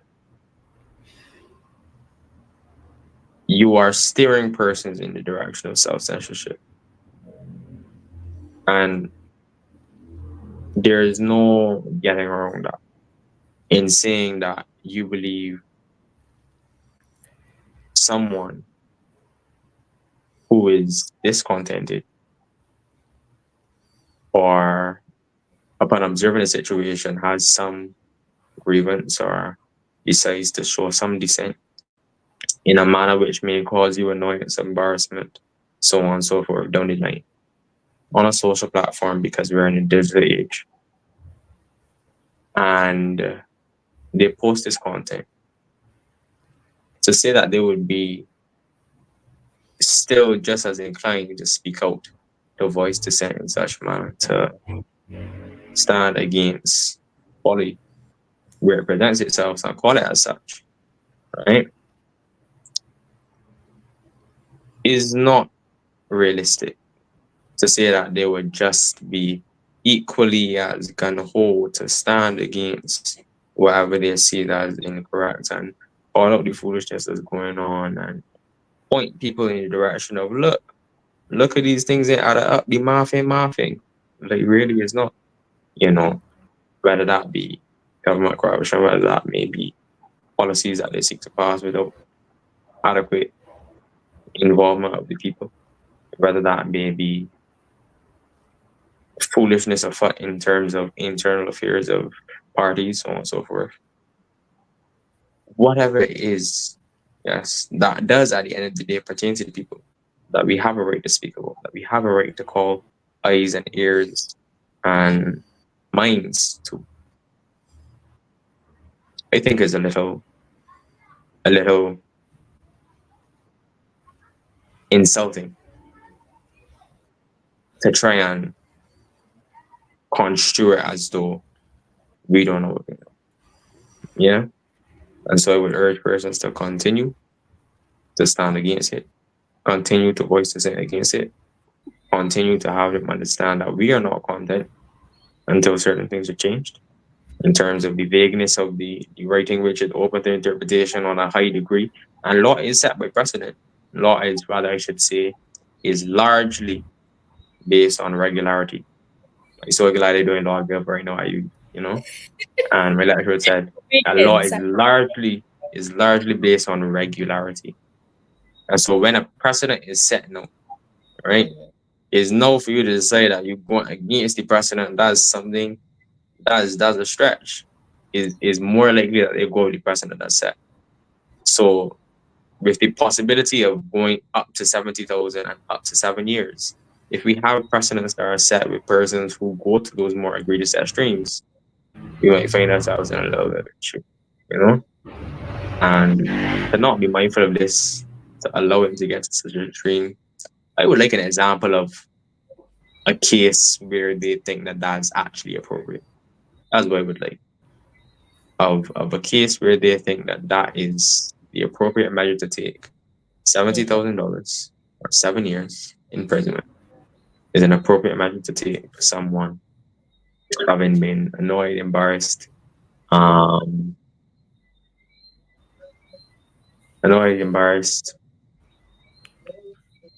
ridiculed. There's a lot of vague stuff. Very, not to say that it's not important to care for people and to cater to their emotions as well. But it's hard not to be embarrassed when you're doing things behind closed doors that you don't want people to see in the open, and they get dragged into the open, and you get catch with your pants down, So embarrassment is the natural response in that situation. So to say that now is a criminal act to actually seek out such information and reveal it to the public at the expense of the individual who may be being dishonest is a little ethically skewed, to say the least. Yeah, I wouldn't go on much further. I would leave that there and just encourage persons to continue to press in. Thank you. Your presentation was excellent.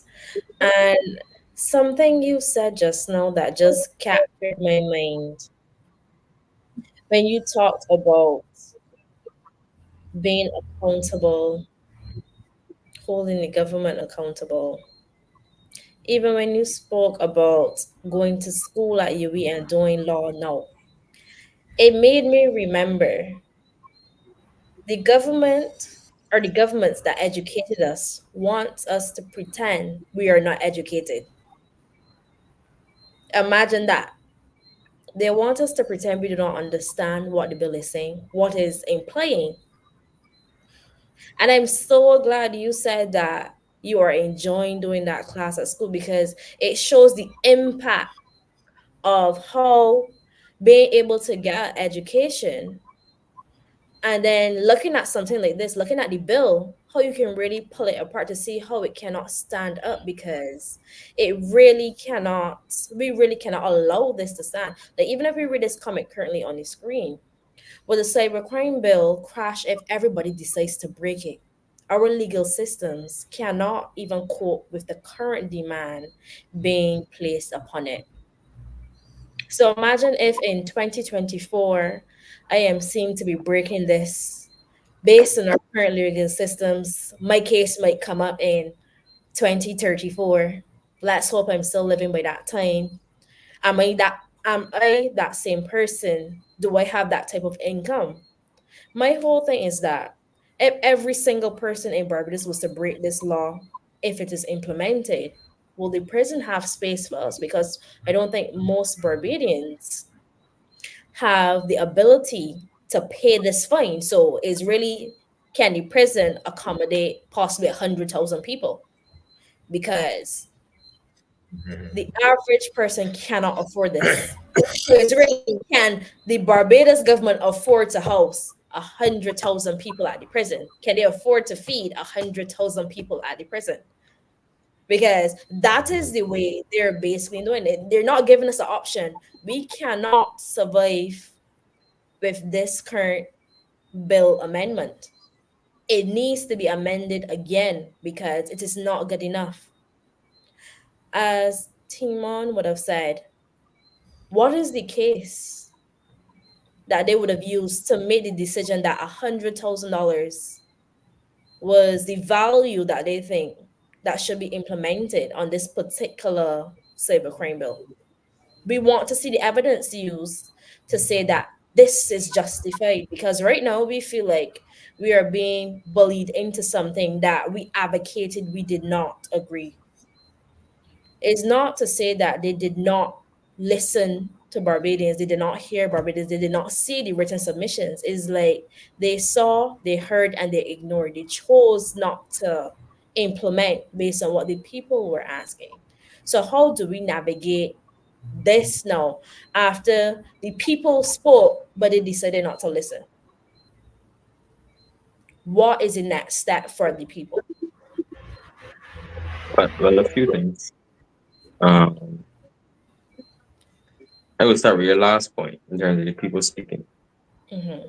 I'm of the opinion that the people speaking, even the whole joint select committee, the hearings they had and such, I think that was just for show, to be honest. And I think that was just trying to check the boxes, Mhm. say they had people come inside and talk, we listen, or at least we would say no, they pretended to listen. Um, we get some time to pretend like we talk about it a little bit more, and there's what we got here. So I am not entirely convinced that everyone involved in the Joint Select Committee was of the mind to be open to making adjustments according to the concerns that were voiced. Even in sitting in the room, I did feel a bit of the contention was more so to maintain it at all costs. Less understandable it was that was the concerns are um, more so just devaluing the concerns that were brought or negating them, right? Diminishing them is the word I would like to use. Diminishing the concerns to make it seem as though it was not as large as it was presented or as important as it was thought to be, the concern, whatever it was. In terms of the prison thing, I wouldn't necessarily say that you could go and say if everybody in the country was to break this, then would we have the capacity? Because you can say that for any law. You know, if jaywalking was a little bit more enforced, if everybody was to break the law in Barbados, would obviously prison would be the max capacity. But that does not change the fact, though, of what you were saying otherwise in terms of who really paying that fine. Yeah, which then begs the question: if the fine is expected to be paid, who is it that you really are targeting this to? And if it is that you acknowledge that the fine is egregious, because a lot of people don't even make that much in a year. I mean, you know the amount of people that work in minimum wage jobs in Barbados. They're They're still not making making the $70,000 a year. so they Much definitely less have can't that as afford. expendable income. Yeah. Mhm. So that's a bit of a stretch.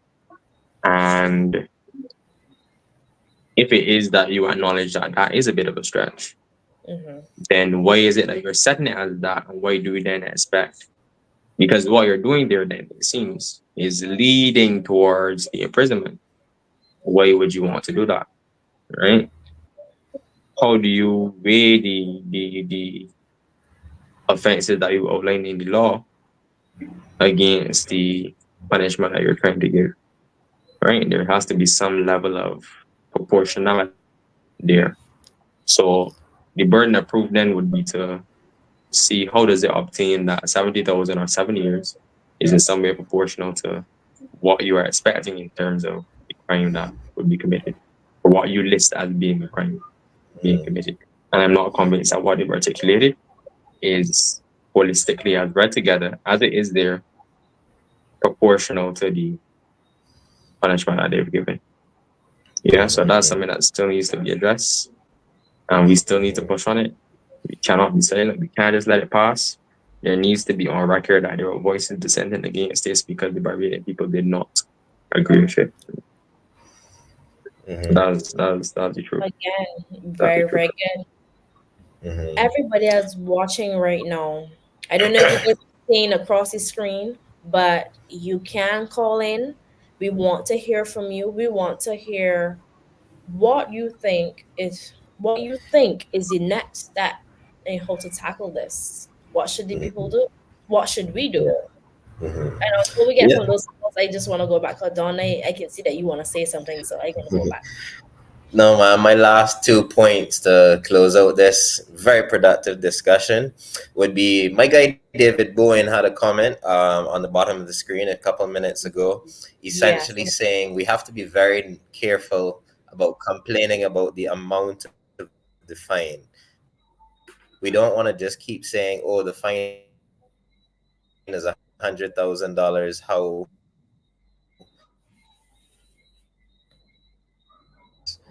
We still shouldn't be okay with that. So at the end of the day, we have to really protest the law itself instead of the fine. We don't be a case where we're like, it's okay, we can just pay a fine of $50 and continue speaking. We should never, as the people of Barbados, be paying a fine to speak our mind. And then to answer the question at the bottom of the screen, I would say go back to what was working before: weekly protests, these constant shows here on Marcia Week shows, and all other people call into brass tacks or wherever else thousands of people are listening. Take it to your own social media. I'm gonna try to do a campaign about this on my social media before the law goes into effect, so they can't charge me. And that's what we need to do. As he just said, we need to all collectively voice dissent against this. Definitely, because you're saying it before the law goes into effect.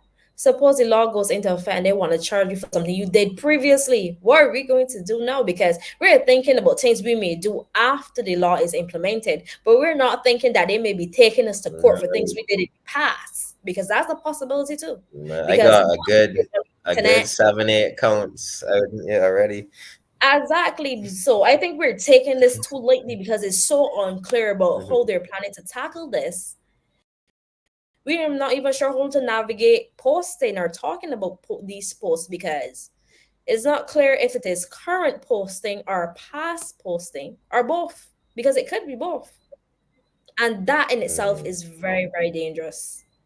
Thinking about mhm. you could possibly be charged for something you did 10 years ago, 5 years ago, 2 years It's ago. crazy. It is crazy. Mhm. And I think, and I have to agree with all of you about the marching, the going on your platforms and speaking, and even writing. Like, if you have submissions, I know Marcia usually has an email address that you can submit to her because everybody has a role. Everybody can say something. It might not be a video, it may not be a post, but you can write something. And there are voices that can voice for you because we know how it is. The fear is real. And we want to help every single person in Barbados navigate this.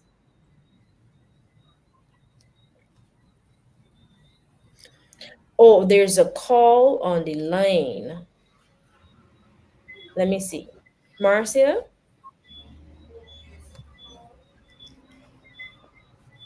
Hello? Let me see. I'm trying to see if I can hear the call. Yes.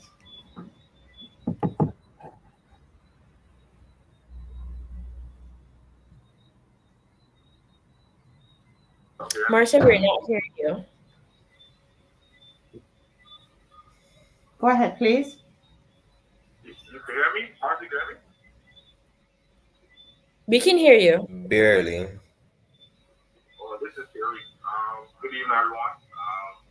So y'all people probably to move on to the discussion. First of all, she wanted to get a stem just know, in terms of law, they can't charge anyone with past transgressions. Law works, everybody, they can make a law today. If they find anybody making, basically, for the, if they have played the law after that, then they can charge them, but can't charge them anything they did before. One. Two. Respect the amount of money and years. I think this government is taking people about it for a joke. Honest to God. Because when you look at the gap in person, no one is going to majority of person, we can't afford $100,000 to pay in those things as a maximum thing. Because obviously everything. Edmund Hinkson would say that would not be max. Just come and charge you in between there. By any day, you're still going to be charged 100,000. Let's wait 10 years. 10 years is a lot of things. We've spoken of half a year is a lot of things. Don't you get you want to put it on your credit? $50. Well, a citizen should never be charged $50 for even making a statement. So those are the kind of things that I look at. So I just wanted to say that before that helps with the discussion. And y'all doing a very good job. So have a good night. Thank you very, very much for that call. As I say, every single person has something to say. Every voice is important. And yes, I do think that what you would have added would be an asset to the conversation because we need to hear from you to navigate the path going forward. For persons now logging on, this is a discussion about the Cybercrime Bill's amendment, and we're diving into how to navigate it, what we think needs to be further amended, and how we think you can impact or give your input to the current bill, well, the amended bill. Well, currently we don't have any more calls, but just a brief recap on what was really on the floor tonight. We heard from Janine, we heard from Don, we heard from Timon. And each of them presented on something slightly different, but all very impactful about the cybercrime bill itself, the amended bill, and how they think it will impact them personally, and how they think it would impact Barbadians. And I think that this is just the beginning of the conversation of how we plan to navigate this whole process. And I want to give each of them a short time period to basically sum up what they want Barbadians to remember from this conversation. You can go first, Don. Sure. No, I had done my little summary already, so let me just But reiterate it yeah, very quick. Yeah. I just think that we're not doing enough. Marcia is definitely doing enough. Us here on this show, we're playing our part as well. But we are only, what, 5 or 6 of the 250,000 people in the country? We need all 250,000 people in the country to collectively voice their frustration with this bill. Again, I can't commend Marcia enough. I single-handedly think that Marcia is the reason that the bill isn't passed already.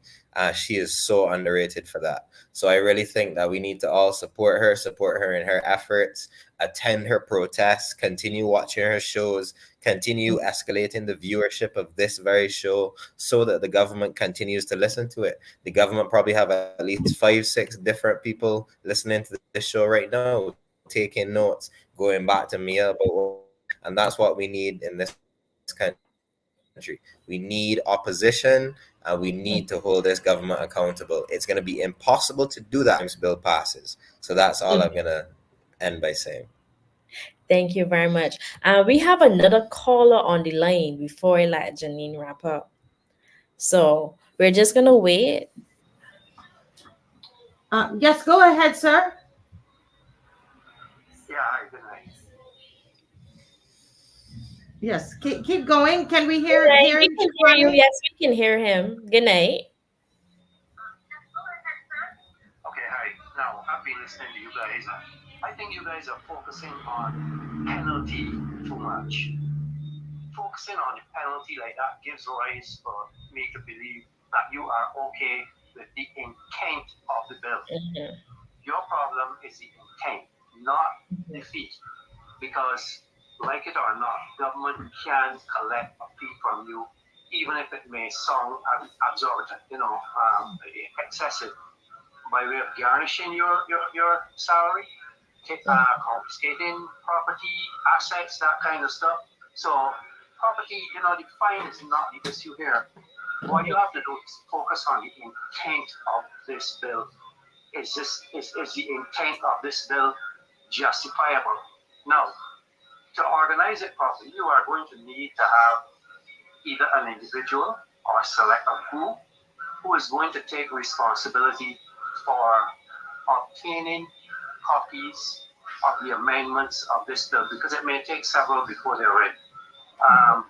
Get copies of the bills, review them, have sessions. You have to publicize it properly. Get sponsorship, whatever you want to publish the ads. Let people know in the nights that you are going to be speaking about this bill, and go through it bit by bit so that everybody can understand it.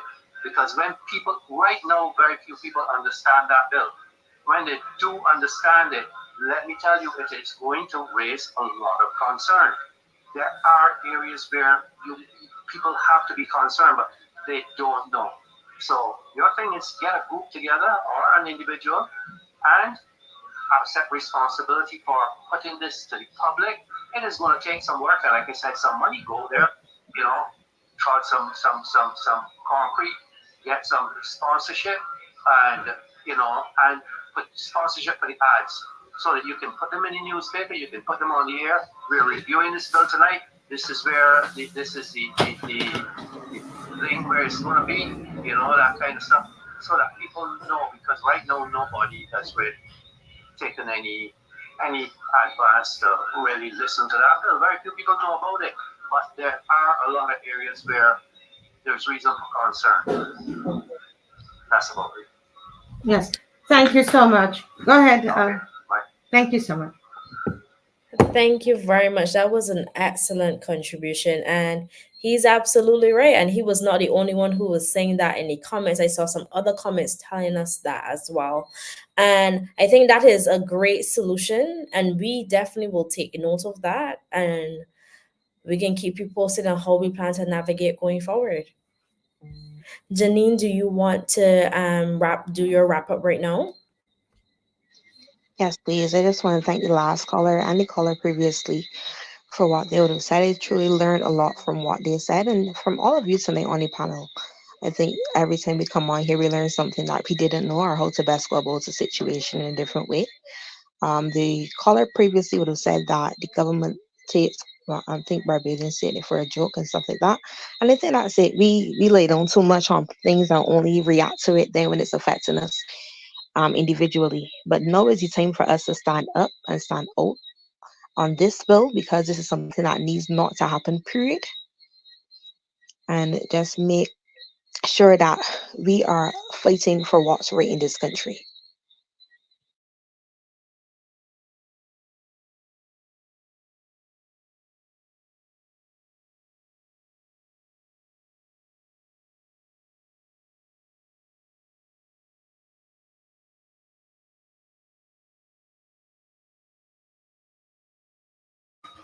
You're muted, Shaquani.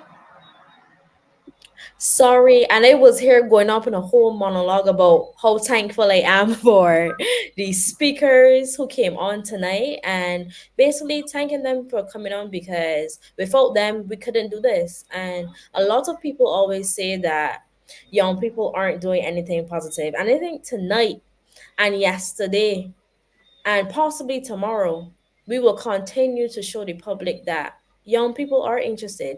We are interested, we are here, we're committed, and we will continue to encourage other young people to speak out, to stand up, and to agitate because we must do that to get better here in Barbados. Definitely. Marcia, it's so great to see your wonderful face again. Listen, and I was here listening to you all, Janine, yourself, Janine, and Leacock, Don Leacock, and also to Timon Howard, and you all did such a great job. It's good to listen because you brought up other areas that we have not ventilated on this show, and I thought it was very good. I was making some notes, things that we can, continue to speak on. Shaquani, you are brilliant. And I thank you so very much for, embarking on this. And also Janine and Timon Howard and Don Leacock. God bless you all. And I know you're all tired because you've been going, you had another meeting before this. So thank you so very much. And there's a question somebody was asking about whether the bill was passed and so on. So we'll deal with that after. Okay. But thank you so much. Let me release you all. Thank you very much for having me. It was definitely a thank you for sharing what you shared at the beginning. I had no idea. And I know they're not going to believe it, but I literally had no idea that you were doing that. Thank you. The only thing I told her was I want to make a quick statement before we go into the cybercrime bill, and that was it. And that was like 2 seconds before she left. But thank you. And I thought I read on the cybercrime bill. Is afterwards I realized, oh, she didn't say cyber, she just said a statement. Well, thank you so very much. And God bless you. Great job. Everybody's saying great job, guys. Wonderful. That's lovely. Thank you, Shaquani. God bless. Bye-bye. Yes, that's it, guys. We are training. We're training for reigning. Because they're the leaders. They are the leaders. They are the leaders. You feel it? You feel it rising up. Yeah, they are the leaders. Theory couldn't join, but you saw he called in, and they're all involved. Thank you, Theory, for calling in, and everybody who called in. Now, I saw Colin Jordan, and I really want to find the comment that he made earlier up, because it's important that we clarify what we're saying. And sometimes we, we're saying things and we want to make sure that is clear. So bear with me and let me try Let me find where it is already passed, where he's saying the bill is already passed. So guys, no, the bill is not yet passed. It's a bill. Actually, what has happened is that they had it. Yes, it was. It's now with the Senate. It's where it is with the Senate. Okay. It is now with the Senate. The bill is not yet law. That's not true. The bill is not yet law. That's a fact. And even after it's passed in the Senate, we learned on this show how it works, and it still has to be proclaimed. The bill is not yet law.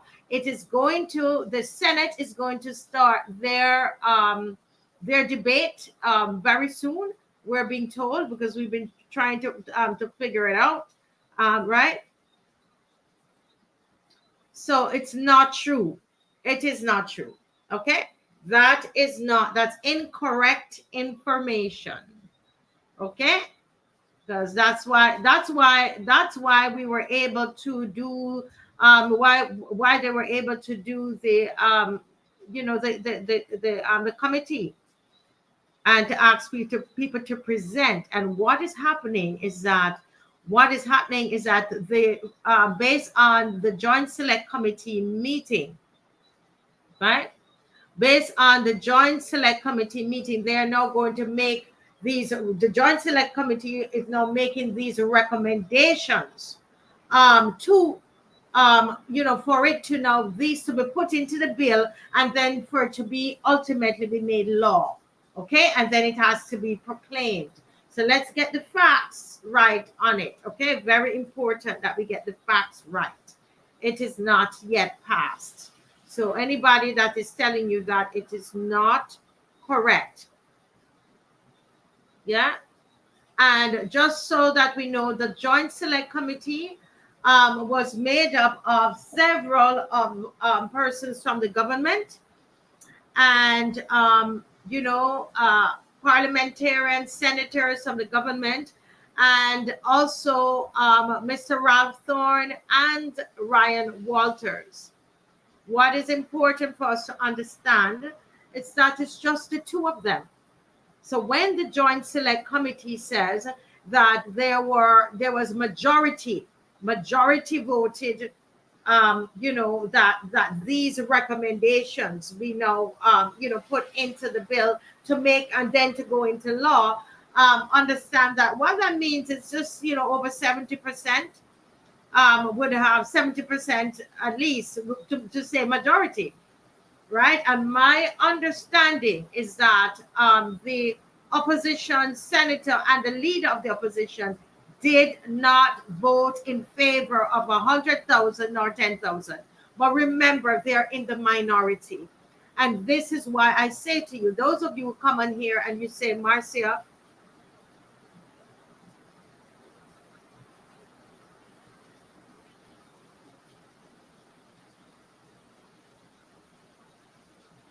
yes, there is a possibility. Let me just, I'm sorry, I broke my conversation.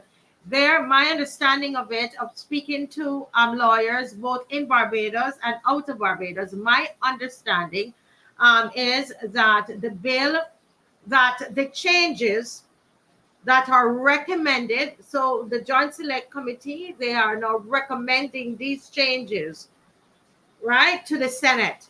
And so if they accept these changes, those changes can be passed at the Senate level. Of course, the bill can be passed at the Senate level, right? The bill can be passed at the Senate level, and that's really why that's where it is right now.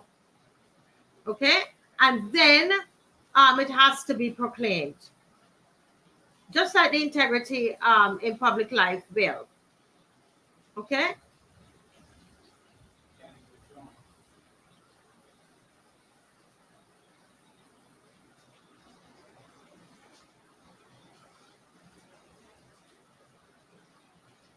Yes. The panel is gone. the panel is gone, so that we don't know if what they would say as young people if they're willing to challenge it in court. I would say personally, from where I sit, Colin, I would say that they should challenge it, and it'd be great to get a lawyer on the program to discuss this properly for us, because I am giving reported speech from what I understand. What I can say that for sure, that it is not yet passed into law. That's a fact. All right. The process, a lawyer would be able to, to better do this, or even Mr. Franklin, but you can, as you know, he's not feeling 100% just now. Okay. Okay. So what we have to do is, yes, I think, Colin, that it's something that should be challenged. Are you willing to challenge it, Colin? I'm going to put the question back at you, because that's really where we need to get at. We need to be able to, everybody need to know, say that this is, or this is not something that I want to get involved in, etc. Okay. Yeah. So this is why it's important, as you know, we only have Mr. Thorne. We only have Mrs. Thorne in the lower house, and we have two senators, and there are 21 senators. You see, and there are only two opposition senators, and that's why people like Colin Roach and those who are outside, all of us, our voice is so important. Do you understand? Because we have to strengthen the voice of those inside. Now you can understand why it is I go and I try to hold up Mr. Thorne's hand, not because he's DLP. If he was UPP and he's inside, I would do the same thing. Do you understand? That's why I was supporting Mr. Atherley. Initially, when Mr. Atherley was there, I didn't fully understand, and so I wasn't. But once I understood what was going on and how important he was, I started to support Mr. Atherley. And he was a different party, and nobody said anything at that time when I used to have him on my show and all that, right? So, folks, it's the same principle. I am not going to tear down Mr. Thorne at all. I'm going to encourage him. Obviously, when I say at all, you understand what I mean. Let's clarify that. If he's doing something that is against the people of Barbados, I am telling you, I will reach out like this for him. Right as it is, he is standing in there as a lone voice. And I tell you that I, without apology, will be supporting Mr. Thorne as I did Reverend Atherley when he was from, what was his party called? Before it was APP, was another name. Lynette is UPP, and I can't remember what Mr. thing was. But even when they formed the APP, I was supporting Mr. I support him. In fact, I voted APP, to be honest. So listen, understand what I am trying to do.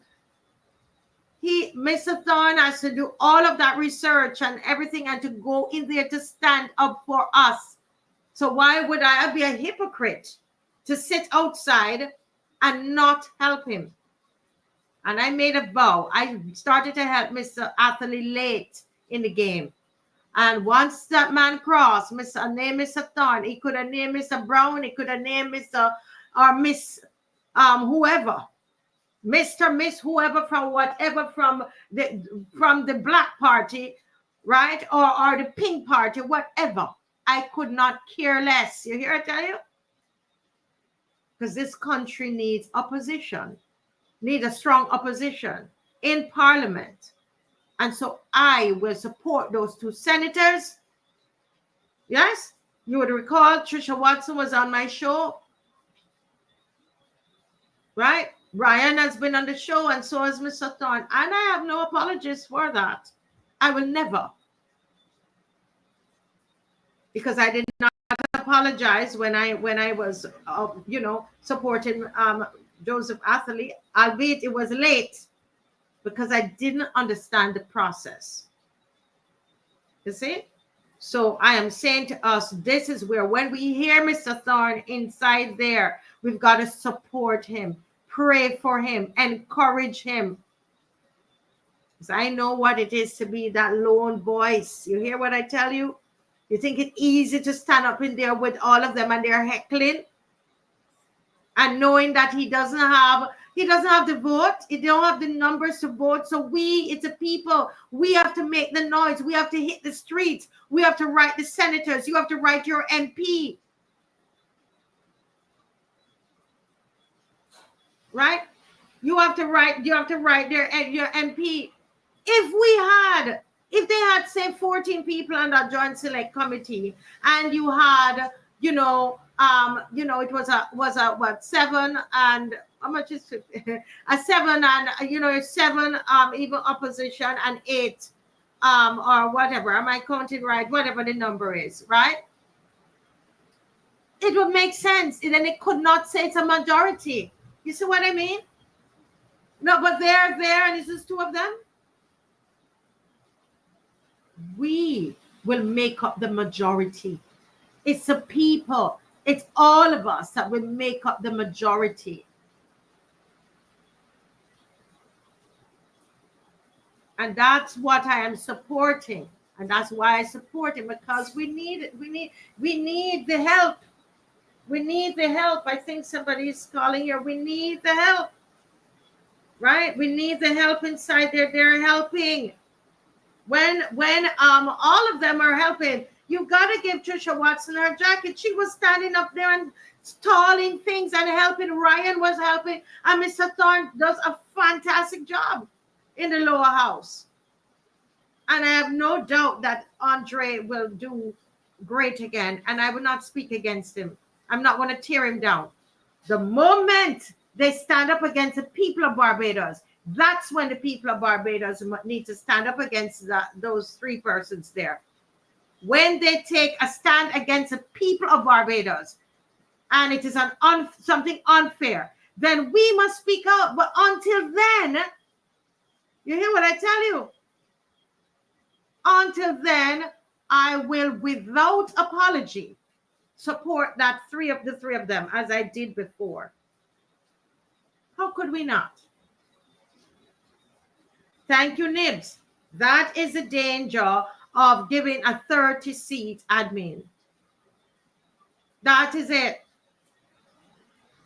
That is it. That is it. Identity. We need an opposition. And I keep saying that. But then you all curse me and say, I turned DLP. You understand? So what was I before? APP. I'm not scared to tell you. I'm not ashamed. And I will tell you the truth. I voted APP. I did. I voted for Lynette and Atherley. And I've been here and I voted all different ways. And my favorite MP in my constituency was Mr. Anthony Wood, and he was BLP. Go figure. I'm not in this partisan thing that I was born in anything. I wasn't born in nothing. I came here, I look at what you plan to do, and so and so, and I make a decision. Every country needs an opposition. Marie Watson, come to the front of the class. That's what this is all about. Suppose we did not have this show. You remember the whole thing with the NIS? They were planning to do that quickly over the Kadooment. This show put the pressure on and became that voice of the opposition. This show. That's why we named ourselves the Loyal Opposition. You understand? And we talked and talked and talked and talked. And then we came on here, we discussed, and we march and march and march. And then we hear somebody's going over to the leader of the opposition. And we are to sit on here and tear him down? No. I'm not part of that nonsense. Because a lot of people just want to criticize but they're not interested in any solutions. Why do you think I try to invite all? Lynette knows, Lynette knows, Mr. Eastman knows. She has an open invitation on the show. She knows, because I'm sure she's tired of me calling her to come on the show, come on the march, asking her to do things. And I told her, I said, you know what? I'm going to ease up. When you're ready, you can come. I was happy that her schedule allowed her, and she was at the march. She was at the solemn walk, and she stayed the entire time. And so we, as citizens, right? So here's a question. Sorry, I wasn't looking at the DJ Pete B says, who heads the group outside of Thorn who will be doing the publishing to John Public? Mr. Thorn cannot be expected to do the pavement work. Yes, DJ Pete B. Come to the front of the class, DJ Pete B. You got it, TJ Pete B. Yes, I love that. Yes, I love that. No, DJ Pete B, listen, anybody on here, we had a meeting with some of those key persons who've shown interest in the past of wanting to help. And we had a meeting on Thursday, right? And we've developed a social media team, and we've developed a team that's going to write to, senators and so on. We don't want to go through all the plans on here, okay? But we have a team that is operating. DJ PB and anybody, you can give me a message and let us know, we will check, you 236-7000 if you want to help. All right. If you want to help, it is important.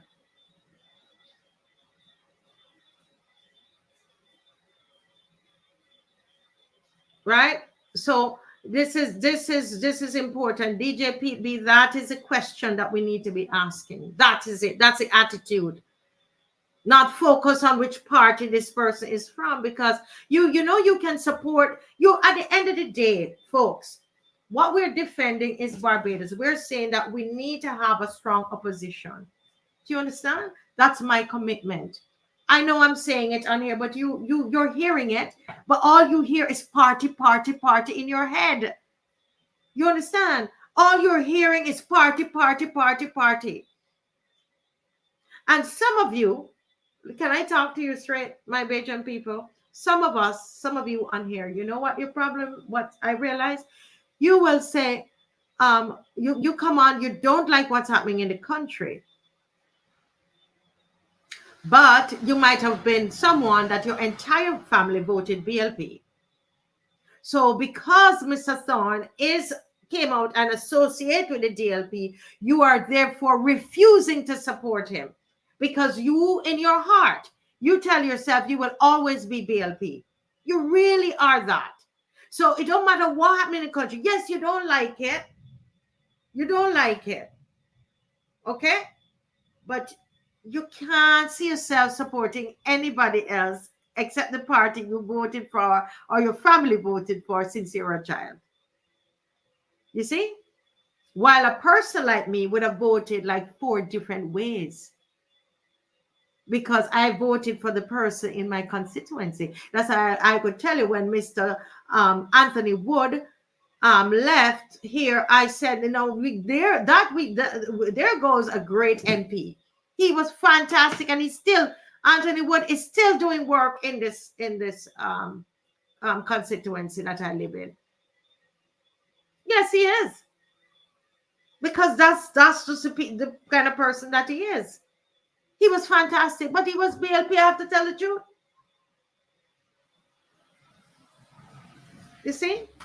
So we need to, we've got to, we have to move away from that. We have got to support Mr. Thorne with this cybercrime bill, right? Support what he's doing in there. It's going to benefit us because he's not in agreement with it, but he's only one. There you go, Nikki. Vote policy and not party. But that's going to take a while. Probably the younger generation is going to do that. because some of you don't like what is going on, but you're complaining still because of who is in there and what he aligned with. Okay?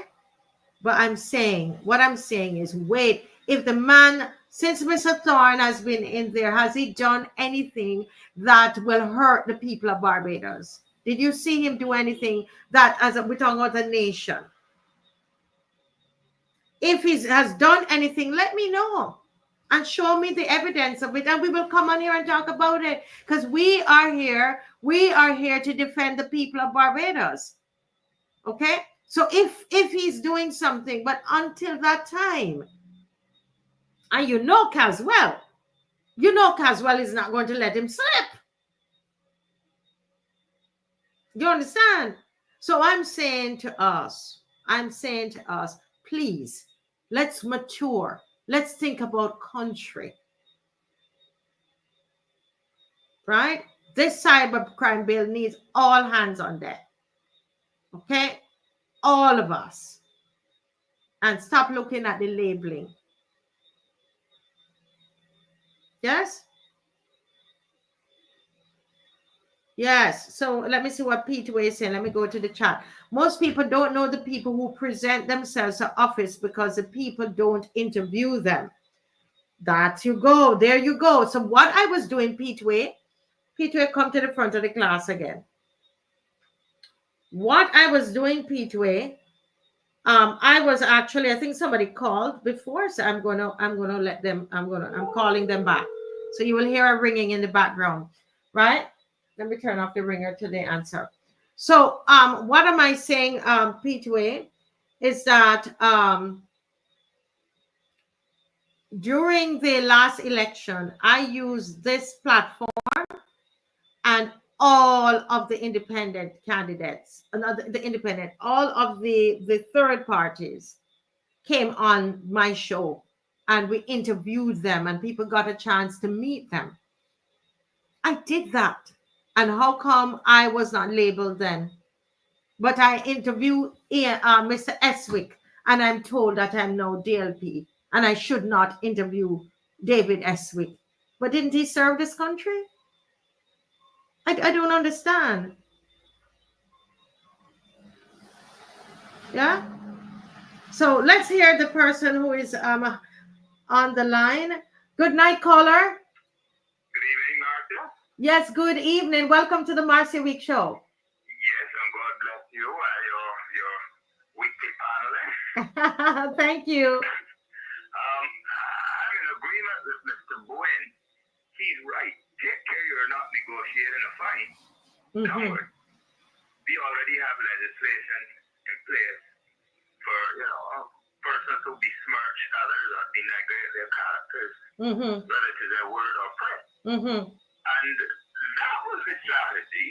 The social media, as well as stickers, as well as print material, were used by the present administration to help topple the former administration. So they're now changing not only the gold bars, but the whole playing field.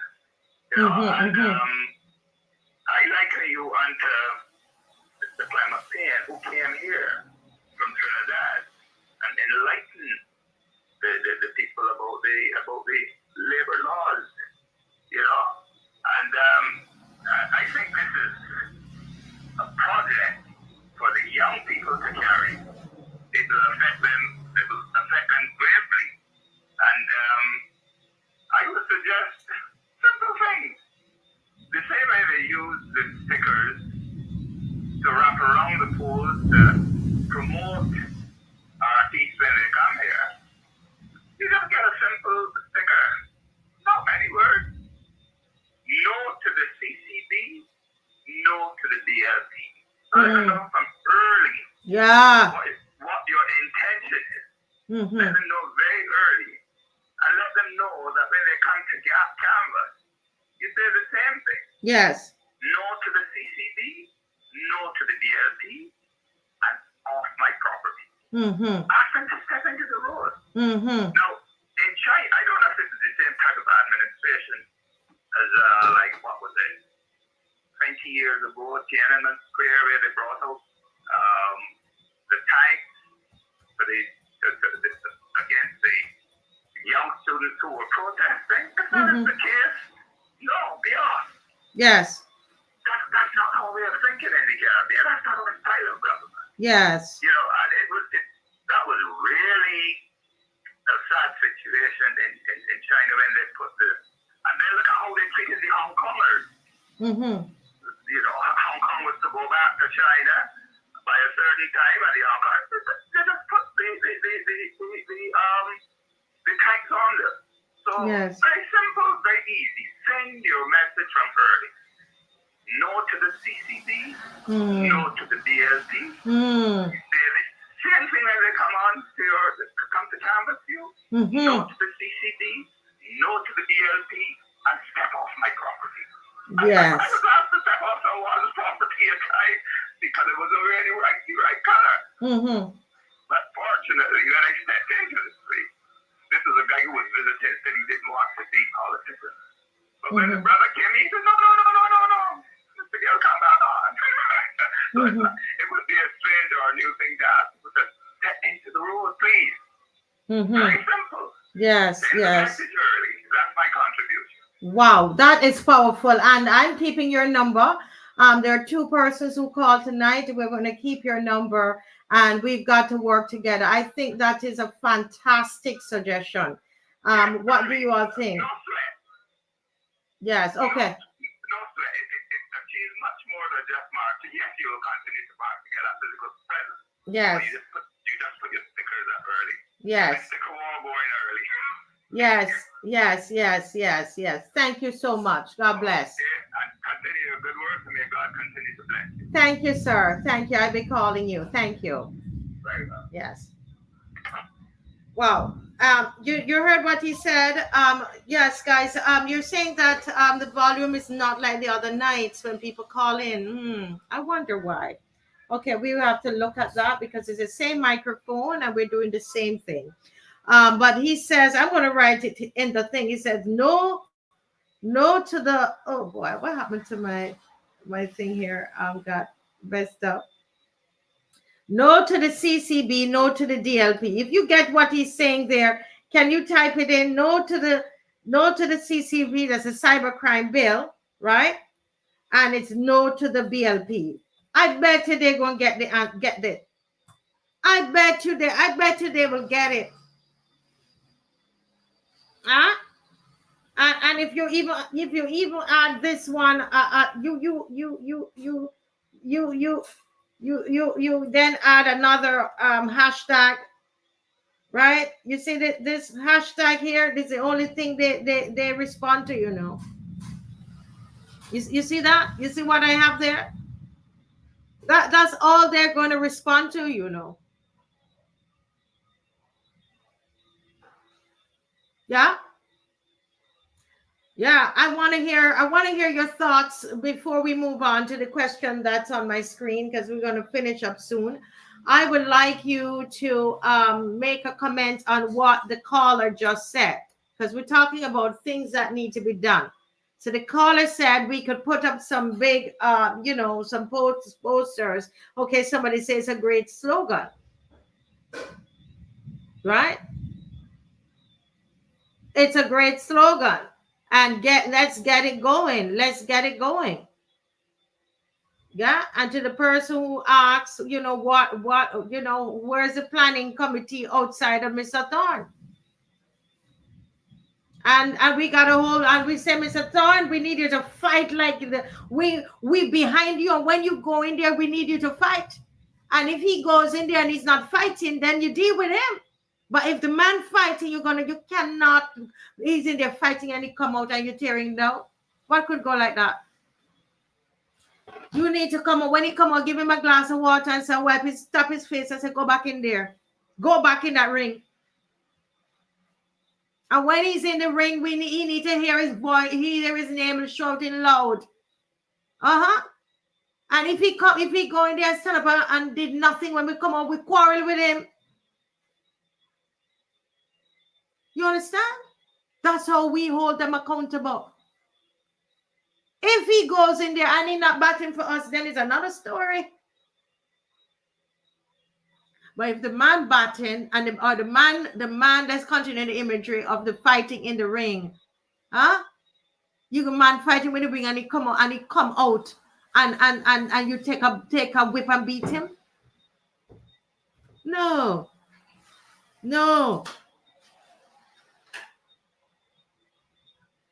Yeah. Yes, Nibs is saying we need car stickers and t-shirts. Yeah.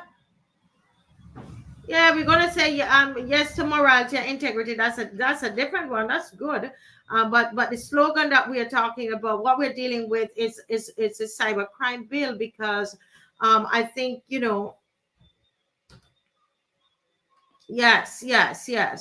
Okay, somebody's saying to spell it out on what it is, and right. But we had our meeting and we're working. But some of you I will call to add you to it, and I want you. We're going to have the people who came on about Valentine, and I want to say to you guys, you see when we start to work together in this country, Indian, no, you have to say Chinese, because there are quite a few of them live here, but not as many. But when Indian, blacks, and whites, all of us, because I believe race is a construct. And you know, when white people in this country, they do foolishness, you know, I open my mouth. But let me tell you something. I've done some amazing work with white Barbadians. My dear friend Bernard Pooler.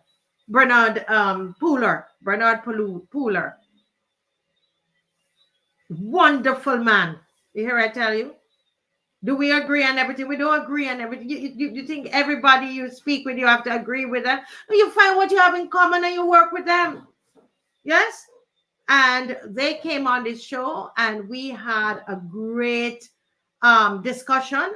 And look at what happened. They called me back to say, thank you, Marcia, for the Marcia Week show. Thank your viewers. They're going to come on Wednesday to thank us. And I challenged them and said, well, jump with us on some other things. Because you have a part to play and we have a part to play. They have certain skills, right? And we have certain skills. But it's one Barbados, you know. Yes, FX trading. We're going to close now, right? And yes, and we don't have to write out all the ideas on here. 2, 3, 6, 7,000. Okay.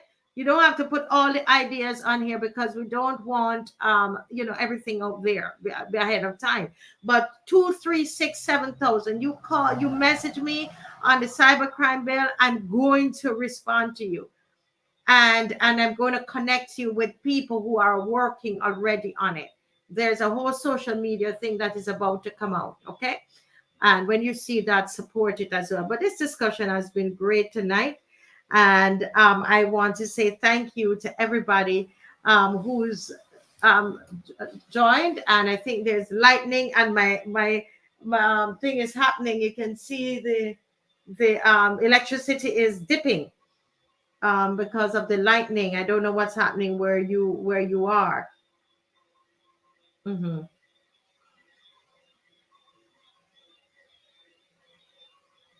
Yeah, so Colin Roach, I know you're a paralegal. I hope you can join this team and you can help to mount that. You know, if they ever were to pass it, that you could be on that team that is going to help us to you know, to mount that legal resistance to it if it's passed. You know, we need everybody on deck. Okay, guys. Good night. Good night. Good night. Good night. I know Dave has something special to play for you tonight. And so I'm going to let him do that. But I want to tell you guys that together we can do so much. And we are doing a lot. September 22nd, we're going to go into a community. Get ready, get ready, get ready. Tell others about it. Don't be afraid. Put on your sneakers and your t-shirt and your jeans and let's go. All right. God bless you all. Have a good night. Have a good night. God bless you. That maths nor English. Pretending to be good. I pretending to be good, just pretending to be good. I pretending to be good, I just pretending to care about people. I just pretending to care about people. I just pretending to care about people. I just pretending to care about people. Pretending, and I'm pretending to be good at maths nor English. I just pretending to care about people. And I'm pretending to be good at maths nor English. I just pretending to care about people. I'm pretending to be good, and I'm pretending to be good at maths nor English. I just pretending to care about people. And I'm pretending to be good at maths nor English. I just pretending to care about people.